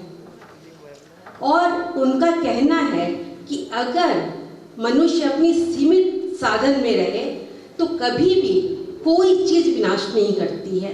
प्रकृति बहुत अच्छी तरह जानती है कि अपने आप को कैसे हील करना है, क्योंकि बस मनुष्य उसको छेड़छाड़ करना छोड़ दे। और ये कॉन्सेप्ट तो हमारे पास बहुत पहले से है, जिसमें रविन्द्रनाथ टैगोर ने प्रकृति के साथ आध्यात्मिक संबंध स्थापित किया, बहुत गहरा आध्यात्मिक संबंध स्थापित किया था। और उनकी गीतांजलि में तो ये सारी चीज़ें रिफरेंस है ही है। मैं एक और किताब का नाम दे रही हूँ, गीतांजलि। कामायनी के साथ गीतांजलि भी आप लोग जरूर पढ़ें। तो उसमें मैं समझती हूँ कि शायद विश्व का ये पहला ही शांति निकेतन ऐसी संस्था है जहाँ प्रकृति और मनुष्य के बीच में तारतम्य बैठाने की उन्होंने कोशिश की थी, और संभवतः शायद इकलौता है। मैं चाहूँगी कि आप लोग भी शायद मुझे करेक्ट करना चाहें तो कर सकते हैं। तो हर स्टेज में ये चीज़ें होती रही हैं। साहित्यकारों ने अपने अपने तरीके से प्रकृति के प्रति आदर, प्रेम, मान का भाव रखा है और सभी को कनेक्ट किया है अपने साहित्य के माध्यम से। आजकल के बच्चे रस्किन बॉन्ड से बहुत रिलेट करेंगे। तो उनकी जो किताब है द चेरी ट्री, उस पर भी उन्होंने यही बताया है। उसका जो कैरेक्टर है रस्टी, उसमें उन्होंने यही बताया है कि सीमित साधन में प्रकृति के साथ सादगीपूर्ण जीवन जीने में जो आनंद है वो अंधाधुंध दौड़ में नहीं है। और एक बात और भी स्पष्ट कर लेना चाहिए कि दौड़, भागने में और दौड़ने में बहुत अंतर है। हम भागते हैं तो कोई मंजिल नहीं मिलती, लेकिन जब दौड़ते हैं तो लक्ष्य स्पष्ट रहता है हमारे पास। तो हर काल में, हर एरा में अलग अलग ढंग से महादेवी वर्मा ने तो प्रकृति में अपने प्रीतम को देखा। तो प्रकृति को इतनी ऊंचाइयों पे स्थापित किया, और आज हम लोग का दुर्भाग्य है कि प्रकृति के संरक्षण की बात करने हम लोग यहाँ बैठे हैं। तो मनोज जी, मैं आपसे जरूर कहना चाहूँगी कि आज ये जो हम लोग अपना कार्यक्रम कर रहे हैं, ये सिर्फ कार्यक्रम और प्रतियोगिता तक सीमित न रहे, इसको एक उत्सव में हम लोग तब्दील करते हैं। और उससे क्या होगा कि हर उत्सव के बाद एक पेड़ लगेगा। जो इतनी सारी बातें हो रही हैं ना यहाँ, प्रकृति ने इतने सीधे सीधे अपने उपाय दिए हैं। जो वन है, जंगल है हमारे, वो फेफड़ों की तरह काम करते हैं। बहुत सिंपल सी चीज़ें हैं। तो जब फेफड़ों की तरह काम करते हैं तो कार्बन डाइऑक्साइड ये होता है, ऑक्सीजन मिलता है हमें, जल चक्र संतुलित रहता है और इकोसिस्टम पूरी तरह ठीक रहता है। तो इसके आगे और भी आजकल के जो आधुनिक लेखक हैं, जो पर्यावरण से जुड़े हुए हैं, उनके भी बहुत सारे संदर्भ हैं। इस रेफरेंस में मैं 3 नाम लेना चाहूँगी, जो है कैलाश सांखला जी का, बिट्टू सहगल का और अनुपम मिश्र जी का। इन्होंने उल्लेखनीय योगदान दिया है। तो मैंने इनकी कुछ किताबें का नाम नोट किया है, जो मुझे याद नहीं रहता, तो मैं आप लोग से साझा करना चाहूँगी।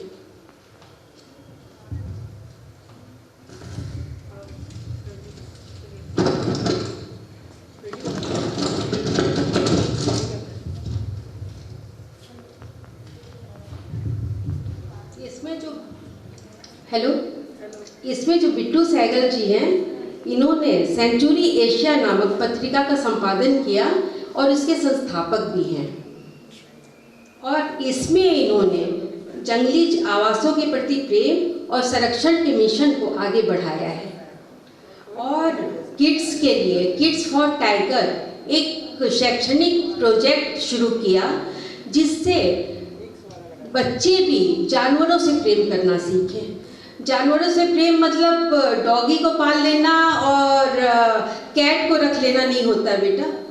बाघ से भी प्रेम करना सीखो, क्योंकि बाघ हमारे इकोसिस्टम को बहुत बैलेंस करते हैं। होता क्या है कि हम लोग बस उतने में मंत्रमुग्ध हो जाते हैं कि हम लोग तो डॉगी को रखते हैं घर में।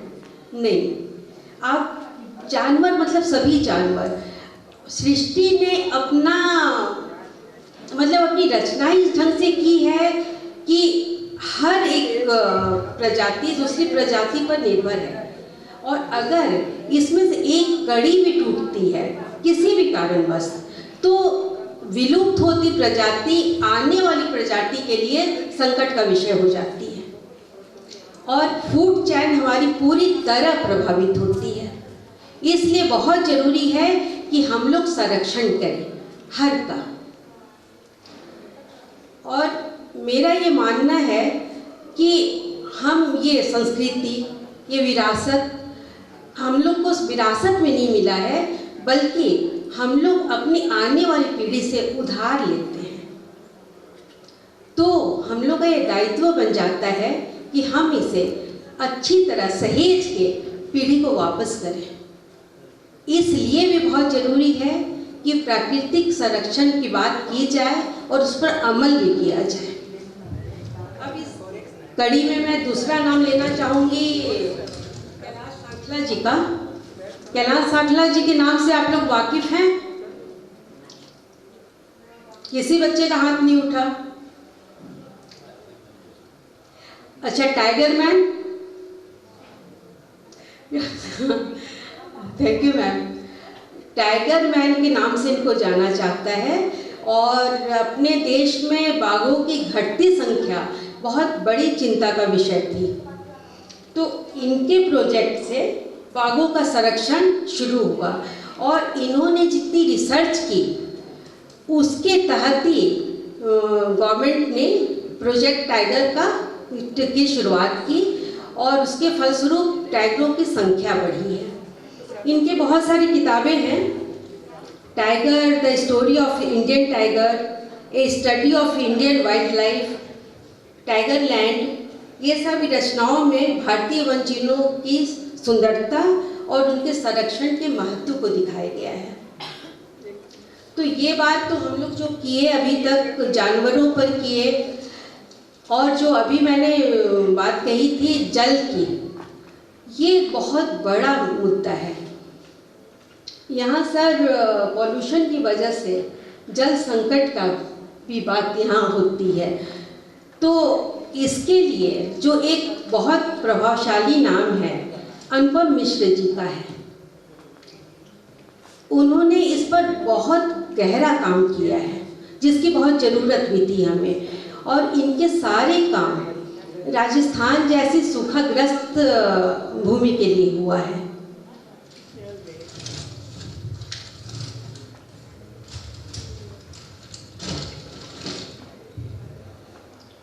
अनुपम मिश्र जी की किताब है आज भी खरे हैं तालाब।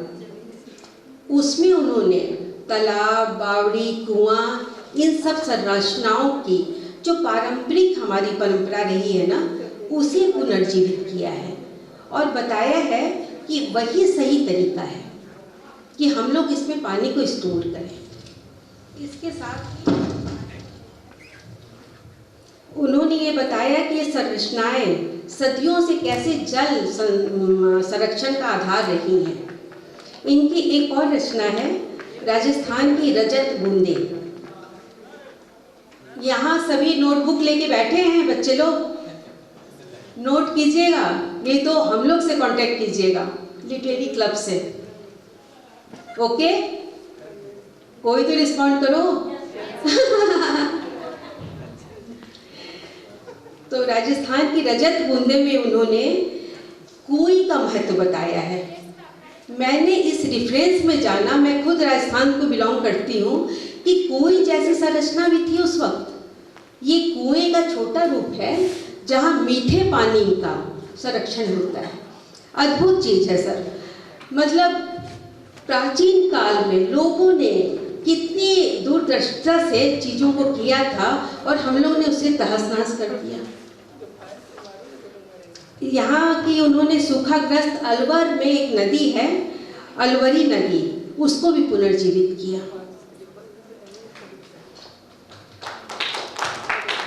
तो सर आधुनिकता की दौड़ में हम लोग ने हाशिए पर पड़ी हुई सारी चीज़ें अगर हम लोग फिर से उठा लें तो हम लोग खुद ब खुद प्रकृति का संरक्षण कर देंगे। और ये सब हम लोग साहित्य के माध्यम से कर सकते हैं सर। मेरा विश्वास है कि बहुत भाषण और काम नहीं कर पाते जो एक कविता काम कर देती है, एक कहानी काम कर देती है। अगर मैं आज नदी पेड़ से रिलेटेड एक कहानी सुनाऊं तो निश्चित हर बच्चे के दिमाग में वो कहानी रहेगी।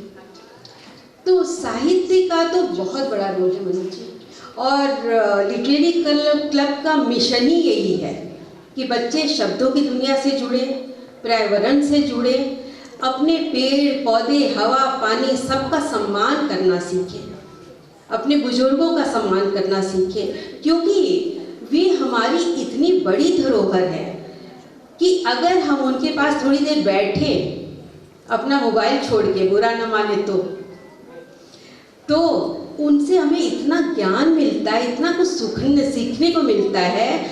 मैं आज भी 65 इयर्स में भी कोशिश करती हूँ कि अपनी मौसी लोग के साथ बैठूं और जानूं कि क्या परंपरा से वे लोग ये चीज़ें सहेजती थी जो हम लोग यहाँ तक पहुँच गए। तो बहुत ज़रूरी है मनोज जी कि हम लोग छोटी छोटी बातों का ध्यान रखें, क्योंकि हर एक कटता हुआ पेड़ सिर्फ ऑक्सीजन कम नहीं करता है, हमारे संवेदनाओं को कम करता है। और ये बहुत बड़ी चीज़ है सर, क्योंकि अगर हम में संवेदनशीलता ही नहीं रहेगी ना तो हम लोग हर किसी के लिए रूढ़ है। पेड़ पौधे, हवा, पानी तो दूर की बात है सर, हम लोग अपने बुजुर्गों के लिए भी रूढ़ होते हैं। और ये साहित्य के लिए, समाज के लिए बहुत तकलीफ दे है, मेरा ये मानना है।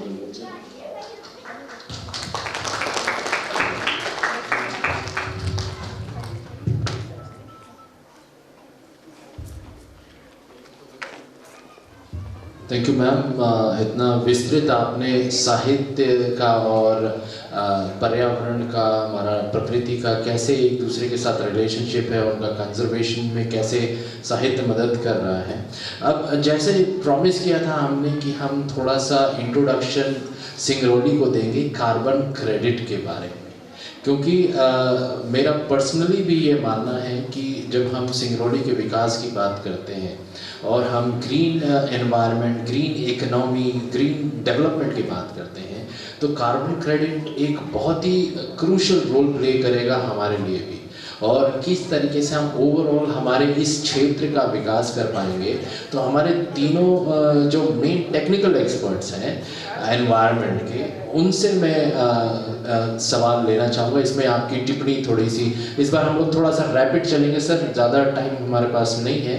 हम लोग एक एक मिनट में आपका थोड़ा सा संक्षिप्त कार्बन क्रेडिट एंड आपके पर्टिकुलर इंडस्ट्री का और कार्बन क्रेडिट का जो रिलेशनशिप है उसके बारे में थोड़ा सा हमारे ऑडियंस को आप बताएं। और मैं ऑडियंस को पहले एक डेफिनेशन बताना चाहूँगा कि कार्बन क्रेडिट होता क्या है।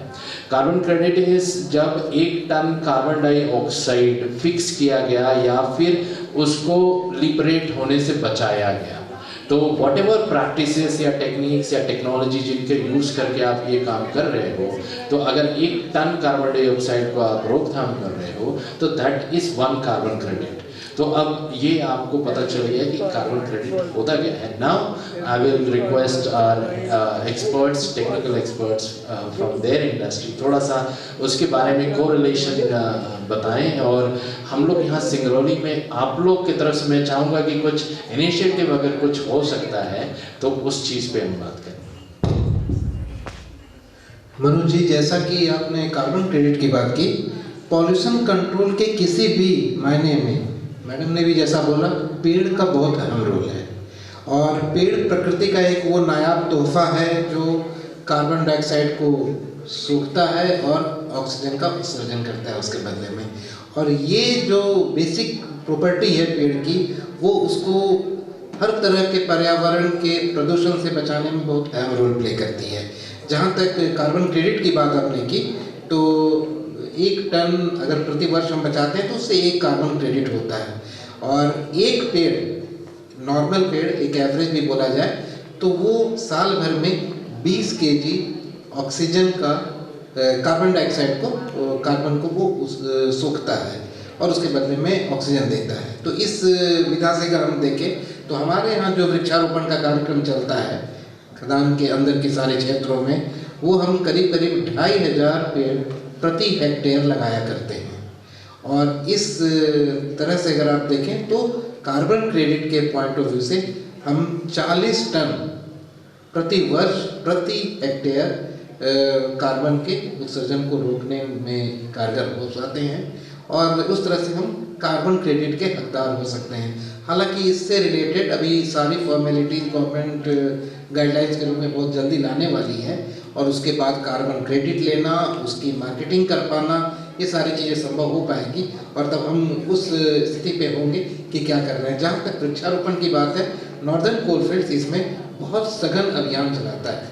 प्रति वर्ष हम अपने क्षेत्र में जो माइन के अंदर की मिट्टी को काटते हैं, वापस भरते हैं, उन पर हम वृक्षारोपण करते हैं। उदाहरण के लिए अगर मैं 25-26 की बात करूं तो हमने कुल मिलाकर 500 हेक्टेयर में वृक्षारोपण का काम किया है। और ये वृक्षारोपण का काम हम डायरेक्ट नहीं करते हैं, ये उत्तर प्रदेश में अगर है तो उत्तर प्रदेश के फॉरेस्ट डिपार्टमेंट को हम उसे पैसा देकर और उसके साथ लॉन्ग टर्म एग्रीमेंट करते हैं, पेड़ लगाना और उसके कुछ वर्षों तक रख रखाव करना, ये उनको जिम्मेदारी देते हैं। उसी तरह से मध्य प्रदेश में अगर माइन के अंदर काम करते हैं तो मध्य प्रदेश वन विभाग की एक संस्था है, मध्य प्रदेश वन विकास निगम लिमिटेड, उसके थ्रू हम काम कराते हैं। और इसके अलावा बाहर के क्षेत्र में, आसपास के क्षेत्र के लिए भी उत्तर प्रदेश और मध्य प्रदेश में हम वन मंडल के थ्रू, उनके डीएफओ के थ्रू डिग्रेडेड फॉरेस्ट लैंड, मतलब वो फॉरेस्ट लैंड जो उनके मानचित्र में तो वन है परंतु उसमें पेड़ों की संख्या बहुत कम है, वहाँ पर हम इस अभियान में उनकी मदद करते हैं। मतलब हम उसके लिए फाइनेंशियल ये देते हैं और इस तरह से हम टोटल 500 हेक्टेयर इस साल किए हैं। जहाँ तक एनसीएल की शुरुआत से अब तक बात है तो ये लगभग हम 2 करोड़ 80 लाख पेड़ लगवा चुके हैं। और इसके अलावा जो बायोडाइवर्सिटी के संरक्षण के लिए कार्यक्रम होता है, वो कुछ तो हमारी लीगल बाइंडिंग रहती है कि हमें जिस क्षेत्र को हम वन क्षेत्र को ले रहे हैं उसके आसपास के क्षेत्रों में बायोडाइवर्सिटी को किस तरह से कंजर्व कर सके, वो हमारी लीगल बाइंडिंग रहती है। बट उसके अलावा भी CSR के थ्रू, कॉर्पोरेट सोशल रिस्पॉन्सिबिलिटी के थ्रू, पास का ही एक वन क्षेत्र है जियावन, वहाँ पर भी हमने इस बार DFO के साथ MOU किया है और करीब 2.8 करोड़ रुपीस से हम वहाँ के बायोडाइवर्सिटी के कंजर्वेशन के लिए काम कर रहे हैं। Thank you.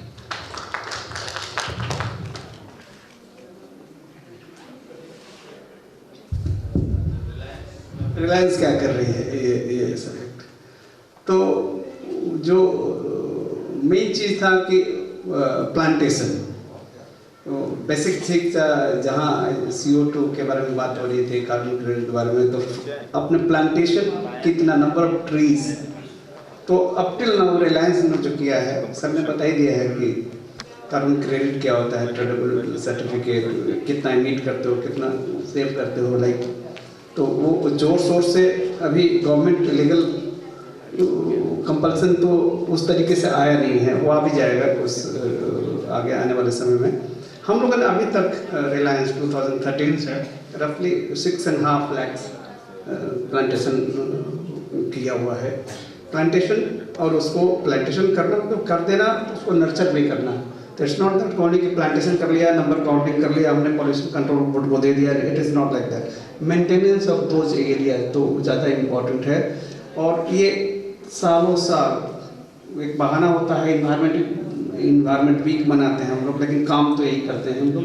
CSR टीम के साथ मिल के गाँव वालों के साथ कुछ उनको पेड़ दे देना, उनके साथ लगा देना, उनको नर्चर करना, ये मतलब वो उसके थ्रू भी काम करते हैं।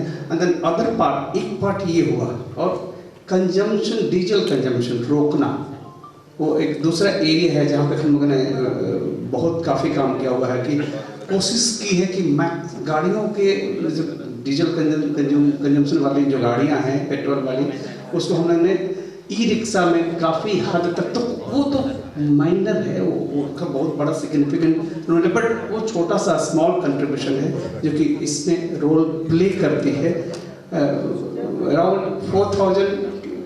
अराउंड 1000 हेक्टेयर में अच्छा खासा प्लांटेशन हमारे में हुआ है।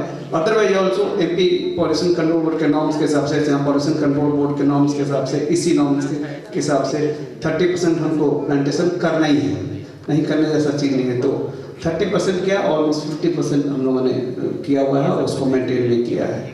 और एक एरिया जो स्पेसिफिक एरिया जो हमारे शासन पावर प्लांट के पास में डेवलप टाउनशिप भी हमारा पूरा फॉरेस्ट एरिया है, फॉरेस्ट को प्रिजर्व किया हम लोगों ने। और बुद्धा एक एरिया नया जो डेवलप किया है, जो लोगों के लिए एक अच्छा मनोरंजन का, विजिट का सेंटर हो गया है, उस एरिया में भी काफ़ी प्लांटेशन किया हुआ है, जो इसमें कहीं ना कहीं रोल प्ले करती है। तो thank you so much. Thank you sir. Carbon credit पे अगर हम बात करें तो कार्बन क्रेडिट एक टाइप ऑफ इंस्ट्रूमेंट है जो कि कैप एंड ट्रेड के कॉन्सेप्ट पे काम करता है। कार्बन इसमें यह है कि कोई इंडस्ट्री को एक लिमिट दी जाएगी कि आप इतना ही CO2 इमिशन कर सकते हैं।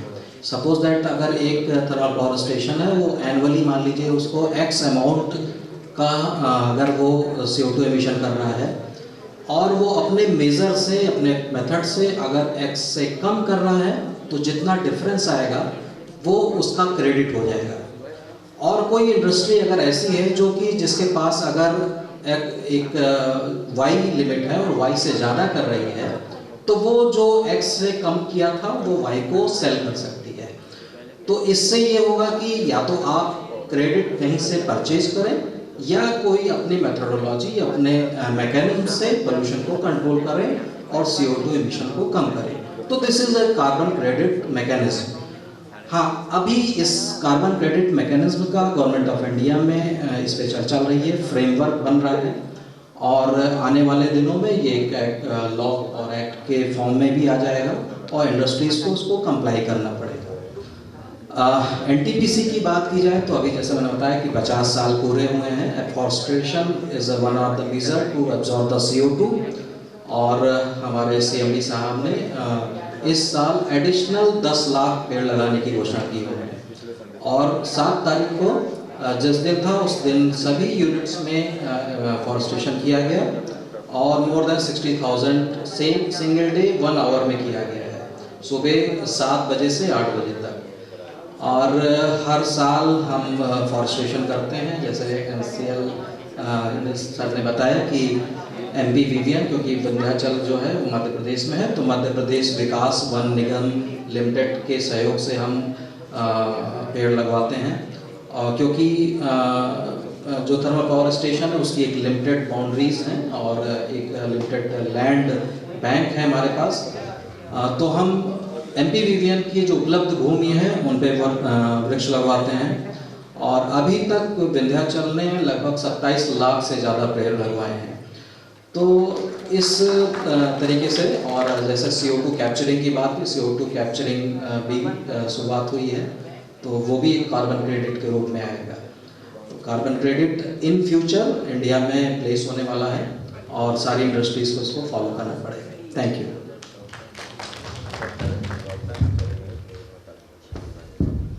Thank you so much sir.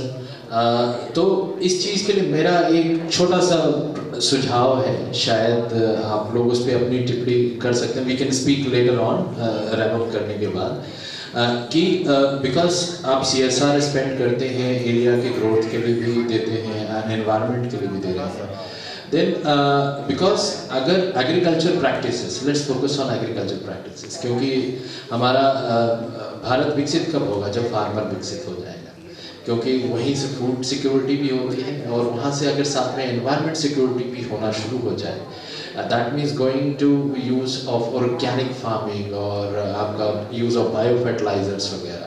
तो ऐसे में क्या है कि इनिशियल कॉस्ट जो इनपुट होता है फार्मर का वो थोड़ा हाई होता है, बिकॉज अभी केमिकल फर्टिलाइजर्स पे है। तो as a carbon credit concept, अगर एमिनेंट कंपनीज आप लोग अपने उस इनिशिएटिव के थ्रू, लेट्स से आपने कुछ पायलट प्रोजेक्ट के रूप में कुछ गांव या पंचायत आपने गोद ले लिए, वहाँ के फार्मर्स को प्रोत्साहित किया जाए, हॉर्टिकल्चर वाले प्लांट लगाए जाए, फ्रूट ट्रीज, राइट? तो कार्बन भी फिक्स हो रहा है, नेचुरल प्रोसेस भी हो रहा है, एंड फ्रूट्स जो यील्ड होगा उसको वो सेल करके एक्स्ट्रा इनकम भी जनरेट कर सकते हैं। So that way what happens, we will have a greener economy and the companies green footprint will also increase, तो कार्बन क्रेडिट कंपनीज को भी मिलेगा। एंड आप लोग इतना काम कर रहे हैं, मेरे हिसाब से अगर ये एक चीज़ भी हो जाए तो हमारा जो मेन ऑब्जेक्टिव है, greener, sustainable and healthier Singrauli, जो आज हम लोग पैनल में हमारा डिस्कशन का मेन मकसद भी यही है, तो हम इसके थ्रू ये भी इंश्योर कर पाएंगे कि हमारे फार्मर्स फिर मोटिवेटेड होके ग्रीन पद्धति के माध्यम से ही फार्मिंग करें। और जो सर हेल्थ की बात है, तो हम हेल्थ में जो टॉक्सिन केमिकल फर्टिलाइजर्स और ये वीडिसाइड्स वगैरह आते हैं, तो वो भी हट जाएगा हमारे फूड चेन से।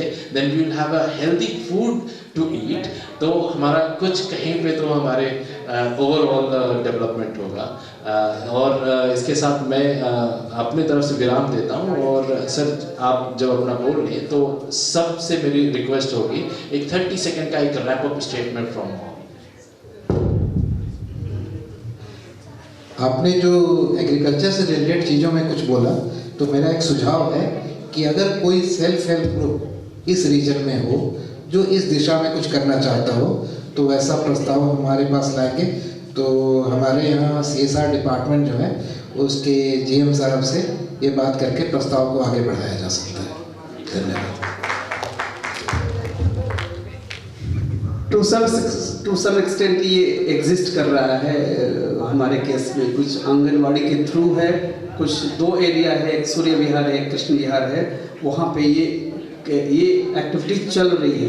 तो कुछ ऐसे फार्मर्स हैं जिनको कि एजुकेशन भी दी जा रही है और अकॉर्डिंगली वो ऑर्गेनिक फार्मिंग कर भी रहे हैं। लार्जर स्केल पे नहीं है, एज यू सेड एडवाइज की लार्जर स्केल में होना चाहिए, जरूर होना चाहिए। Thank you. बट मैं जो एक चीज़ जो बोलना चाह रहा हूँ, इन्वायरमेंट की बातें हमने सबने कर ली, मैडम ने कर लिया। The way we think, things will happen accordingly, यही सच है। जैसा हम सोचते हैं, हम बोलते बहुत हैं, किताबें पढ़ते बहुत हैं, कंप्लायंस की तरफ बहुत ध्यान देते हैं, लेकिन जब करने की बात आती है, मैं नहीं करूँगा, आपसे उम्मीद रखते हैं कि आप करो। मैं एक सिंगल यही मैसेज देना चाहता हूँ, आपसे रिक्वेस्ट करना चाहता हूँ, let me do that work which is expected by others. No, मैं करूँ वही चाहिए। ये करेंगे ना तो कैसे नहीं बदलेगा, समाज बदलेगा, आपका सोसाइटी बदलेगा। इन्वायरमेंट है क्या, सराउंडिंग्स, इनर इन्वायरमेंट हम देखें जरा, ये तो एक्सटर्नल इन्वायरमेंट देख रहे थे, इनर देखें कि अंदर में हमारे क्या हलचल है। और ये क्या है, ये तो क्षितिज पावक गगन समीरा, वही 5 चीजें हैं। इसी को बैलेंस करने के लिए सेल्फ को बैलेंस करें तो सराउंडिंग्स अपने आप बैलेंस होगी। Thank you. Thank you sir. आखिरी में मैं यही कहना चाहूँगा कि हम सब लोग जागरूक रहें पर्यावरण के प्रति और समर्पित रहें, सबसे बड़ी चीज़ तो ये है, और लोगों में जागरूकता फैलाएं। ये ना सोचे जैसे सर ने कहा कि ये जिम्मेदारी सिर्फ इंडस्ट्रीज़ की है। हम एज ए नागरिक, सिटीजन ऑफ इंडिया, हम खुद जागरूक रहें, और कुछ कहीं गलत हो रहा है तो उस पर आवाज़ ज़रूर उठाएं। तो ये भी बहुत बड़ी चीज़ है। अगर समाज में कहीं कुछ गलत हो रहा है, हम आवाज़ उठा रहे हैं, तो वो निश्चित रूप से उस पर कहीं करेक्टिव एक्शंस ज़रूर होते हैं। और इन्हीं शब्दों से मैं यहीं पे अपना वाणी को विराम दूँ। Thank you. आज डिस्कशन से बहुत सारी नई बातें पता चली और बहुत सारे नए आइडियाज़, और एक्चुअल में कार्बन क्रेडिट गेन करने के लिए कंपनीज क्या कर रही हैं पहले से, वो पता चला। तो जैसे जब हम सभी लोग मिलकर, पब्लिक और सारी कंपनीज और गवर्नमेंट, कार्बन क्रेडिट या बोले कार्बन डाइऑक्साइड या पोल्यूशन को कम करने की कोशिश करेंगे, तो अपने आप ही जो हमारा पब्लिक का हेल्थ है और सब कुछ है वो इम्प्रूव होगा। और जहाँ तक है, सिंगरौली में काफ़ी स्टेप्स देखने को मिल रहे हैं, और हेल्थ सेक्टर में भी, हेल्थ सेक्टर के स्वास्थ्य विभाग की ये जिम्मेदारी है कि वो जो बीमारियाँ हो रही हैं उन्हें पॉल्यूशन के साथ लिंक करें, उसका एक डाटा बनाएं, जिससे कि हम गवर्नमेंट को ये बता सकें कि इन वजहों से ये बीमारियाँ बढ़ रही हैं। उसके बाद ही गवर्नमेंट और जो मशीनरी है वो पॉलिसीज़ बनाते हैं उसको कंट्रोल करने के लिए। जब तक हमारे पास डाटा नहीं होता है तब तक गवर्नमेंट भी पॉलिसीज़ उतना एक्टिवली नहीं बनाती है। तो ये स्वास्थ्य विभाग सिंगरौली की जिम्मेदारी है कि हम हर उन बीमारियों को और उनके कॉजेसिव फैक्टर्स से लिंक करके एक गवर्नमेंट तक और इंडस्ट्रीज तक इस डाटा को पहुंचाएं। Thank you. Thank you. आप लोग ने बहुत अच्छी बातें बताई। मेरा मानना है कि 4 R पर काम करना बहुत ज़रूरी है: reduce, reuse, repair and recycle. क्योंकि वही चीज़ें अगर हम लोग कर लेंगे ना तो बहुत चीज़ें बैलेंस हो जाएंगी। हर कटता हुआ पेड़ ऋषि दधीची की तरह माफ़ कर देता है, क्योंकि वो जानता है कि उस कागज़ पर प्रेम की इबादत लिखी जाएगी। तो मैं इसीलिए यहाँ बैठे सारे बच्चों से और आप अतिथिगण से भी रिक्वेस्ट करूँगी कि कागज़ों को रिसाइकिल करें, उस पर उसको एक लाइन लिख के पूरे कागज़ को डिस्पोज न कर दिया जाए, उस पर लिखा जाए, क्योंकि पेड़ कटते ही कागज़ के लिए हैं अधिकतर। तो वही चीज़ है कि हम लोग ये करें। और जो जैसा सर ने कहा कि हर कोई अपनी नैतिक जिम्मेवारी खुद ले।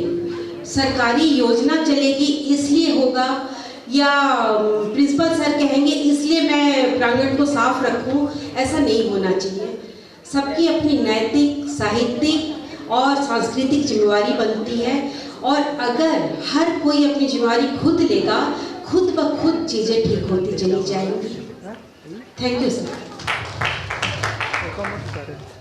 अभी मुझे थोड़ा सा एक चीज़ और पता चला है। मैं निकिता मैम को भी इनवाइट करूँगा कि वो घर पे रह के भी एनवायरनमेंट से रिलेटेड कुछ ज़रूरी काम करती हैं। तो मैम मैं आपको इनवाइट करूँगा कि आप भी थोड़ा सा अपने 2 शब्द बोलें, आप क्या एक्टिविटी करते हैं और एनवायरनमेंट को कैसे संरक्षण करने में मदद कर रहे हैं। Then we will wrap up. और सर पीछे लंच की व्यवस्था की गई है, तो बस हाँ She's Shagun, daughter of Rakesh Kumar. मानो तुम गंगा माँ हूँ, मानो तुम बहता पानी, जो स्वर्ग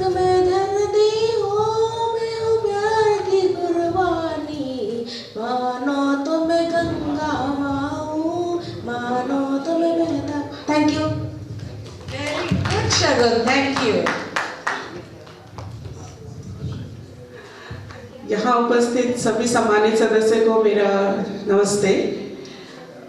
ऐसे तो एक्चुअली मैं कुछ खास नहीं कर रही हूँ, पर हाउस मेकर हूँ और शुरू से मुझे पर्यावरण के प्रति थोड़ा लगाव सा रहा है और मैं बचपन से ही छोटे मोटे प्लांट्स घर में ऐसे ही लगाती रहती थी, खुश होती रहती थी अगर फूल भी आ गया तो। फिर धीरे धीरे ये थोड़ा ज़्यादा हॉबी में ही कन्वर्ट हो गया है, तो मैं घर में ही ज़्यादा से ज़्यादा प्लांट्स लगाने में विश्वास रखती हूँ और सभी बच्चों को भी प्रेरित करती हूँ कि इस चीज़ को मतलब कंटिन्यू करते रहो। जैसे मुझे कोई बच्चे मिलते हैं तो मैं उनको ये समझाती हूँ, अपने घर का प्लांट्स घुमा दिया, उनको भी थोड़ा शौक आ जाता है कि आंटी ये मिला, आंटी वो मिला, इस तरह से बच्चे करने लगते हैं। तो मैंने देखा है कि अगर छोटे बच्चों में इस चीज़ को लेके एक आध बार प्रैक्टिकल करा दिया जाए ना, तो वो आगे जाकर छोटा सा जो उनका सोच है ना वो बहुत बड़ा में शायद कन्वर्ट हो सकता है। तो मुझे लगता है कि शायद मुझे ये मौका नहीं मिला कि मैं कुछ घर से निकलकर बड़ा कर सकूं, पर अगर मैं छोटे छोटे बच्चों को थोड़ा भी प्रेरित कर सकूं और वो फलदायक हो तो मुझे लगता है कि ये मेरे लिए बहुत सफलता की बात होगी। और घर में भी एक नीड्स कम करने वाली जो बात है वो मैंने अपना लिया है। कोरोना के समय से ही मुझे फील हुआ कि हम लोगों के पास बहुत सारी चीज़ें ऐसी है जिसकी ज़रूरत नहीं है। तो अगर हम लोग बच्चों को भी बोलते हैं कि आजकल जो आधुनिकता के पीछे भागते हुए नए नए कपड़े, नए नए जूते, रोज़ बदलते बदलते कपड़े, तो इस तरह से डिस्पोजेबल मत बनाइए अपने कपड़ों को। आप उस कपड़ों को 10 बार पहनिए, हमेशा पहनिए जो आपको पसंद है, और अननेसेसरी जाकर मार्केट में शॉपिंग करने की ज़रूरत ही नहीं है। और सीरियसली इस बात को ध्यान रखिए, क्योंकि जितना हम खर्च करेंगे, जितना हम यूज़ करेंगे, उतना कंपनी को मौका मिलता है कि हम और प्रोडक्ट्स बनाएं, और एक प्रोडक्ट बनाने के पीछे सारा संसाधन हमारे प्रकृति का नाश होता है, संसाधनों का नाश होता है एक्चुअली। तो अगर इस चीज़ को हम अपना लें कि हम अपनी ज़रूरत को कम करें ना, तो प्रकृति का संरक्षण में एक बहुत बड़ा योगदान होगा हमारा। और अपनी तरफ से जो हम कर सकते हैं वो सबसे बड़ी चीज़ यही कर सकते हैं। और इससे ज़्यादा मैं क्या बोलूँ, अब इन लोगों ने तो काफ़ी टेक्निकल पॉइंट पे हमें डिस्कशन में बता दिया है। आप सबका धन्यवाद और धन्यवाद। आपने बहुत ही सिंपली और बहुत अच्छे से हम सबको बहुत ही गुड बातें बताई हैं। और एक और कंजर्वेशनिस्ट है हमारे साथ, शोभा सिंह, तो मैं उनको मतलब उनसे को भी मतलब इस चीज़ के लिए थैंक यू बोलना चाहती हूँ कि उन्होंने बहुत अच्छा काम करती हैं पर्यावरण के लिए, इन्वायरमेंट के लिए। Thank you sir. Thank you so much ma'am. देखिए, होम मेकर्स बहुत स्ट्रॉन्ग लोग होते हैं। ज़्यादातर हम लोग कई बार इग्नोर कर देते हैं कि होम मेकर्स ये लोग तो घर गृहिणी हैं, घर संभाल रही हैं, पर असल में संस्कार और हैबिट वही सब बिल्ड करने में मदद करती हैं। और जो हम आज बात कर रहे हैं कि स्वयं से शुरुआत करना है पर्यावरण के संरक्षण का, तो घर में, बच्चों में, तो होम मेकर्स जब वो अपने इर्द गिर्द वो खुद कर रहे हैं, बच्चे वो हैबिट पिकअप करते हैं और वो देखेंगे कि हमारे पापा, हमारे मम्मी किस तरीके से पेड़ पौधों का संरक्षण कर रहे हैं, किस तरीके से कुछ बातें उनके साथ साझा कि बेटा इससे ऑक्सीजन ज़्यादा आता है, इसका मेडिसिनल इम्पोर्टेंस है। ये कुछ चीज़ें जब हम लोग घर में शेयर करते हैं अपने बच्चों से, तो वो उससे सीखते हैं। स्कूल में तो सीखते ही हैं, जाके टीचर्स सिखाते हैं उन्हें, पर हमसे, अपने पेरेंट्स से सबसे पहले सीखते हैं। तो जब आप घर में पर्यावरण संरक्षण शुरू कर रहे हैं, छोटे से ही एक्टिविटी, चाहे गमले में पौधा लगाना हो, इस तरीके से, यानी आप ग्रीनरी बिल्ड कर रहे हैं, तो दे अंडरस्टैंड कि we need to respect environment and प्रकृति। तो यहीं पर मैं अपनी वाणी को भी विराम करूंगा और सब पैनलिस्ट को फिर से तहे दिल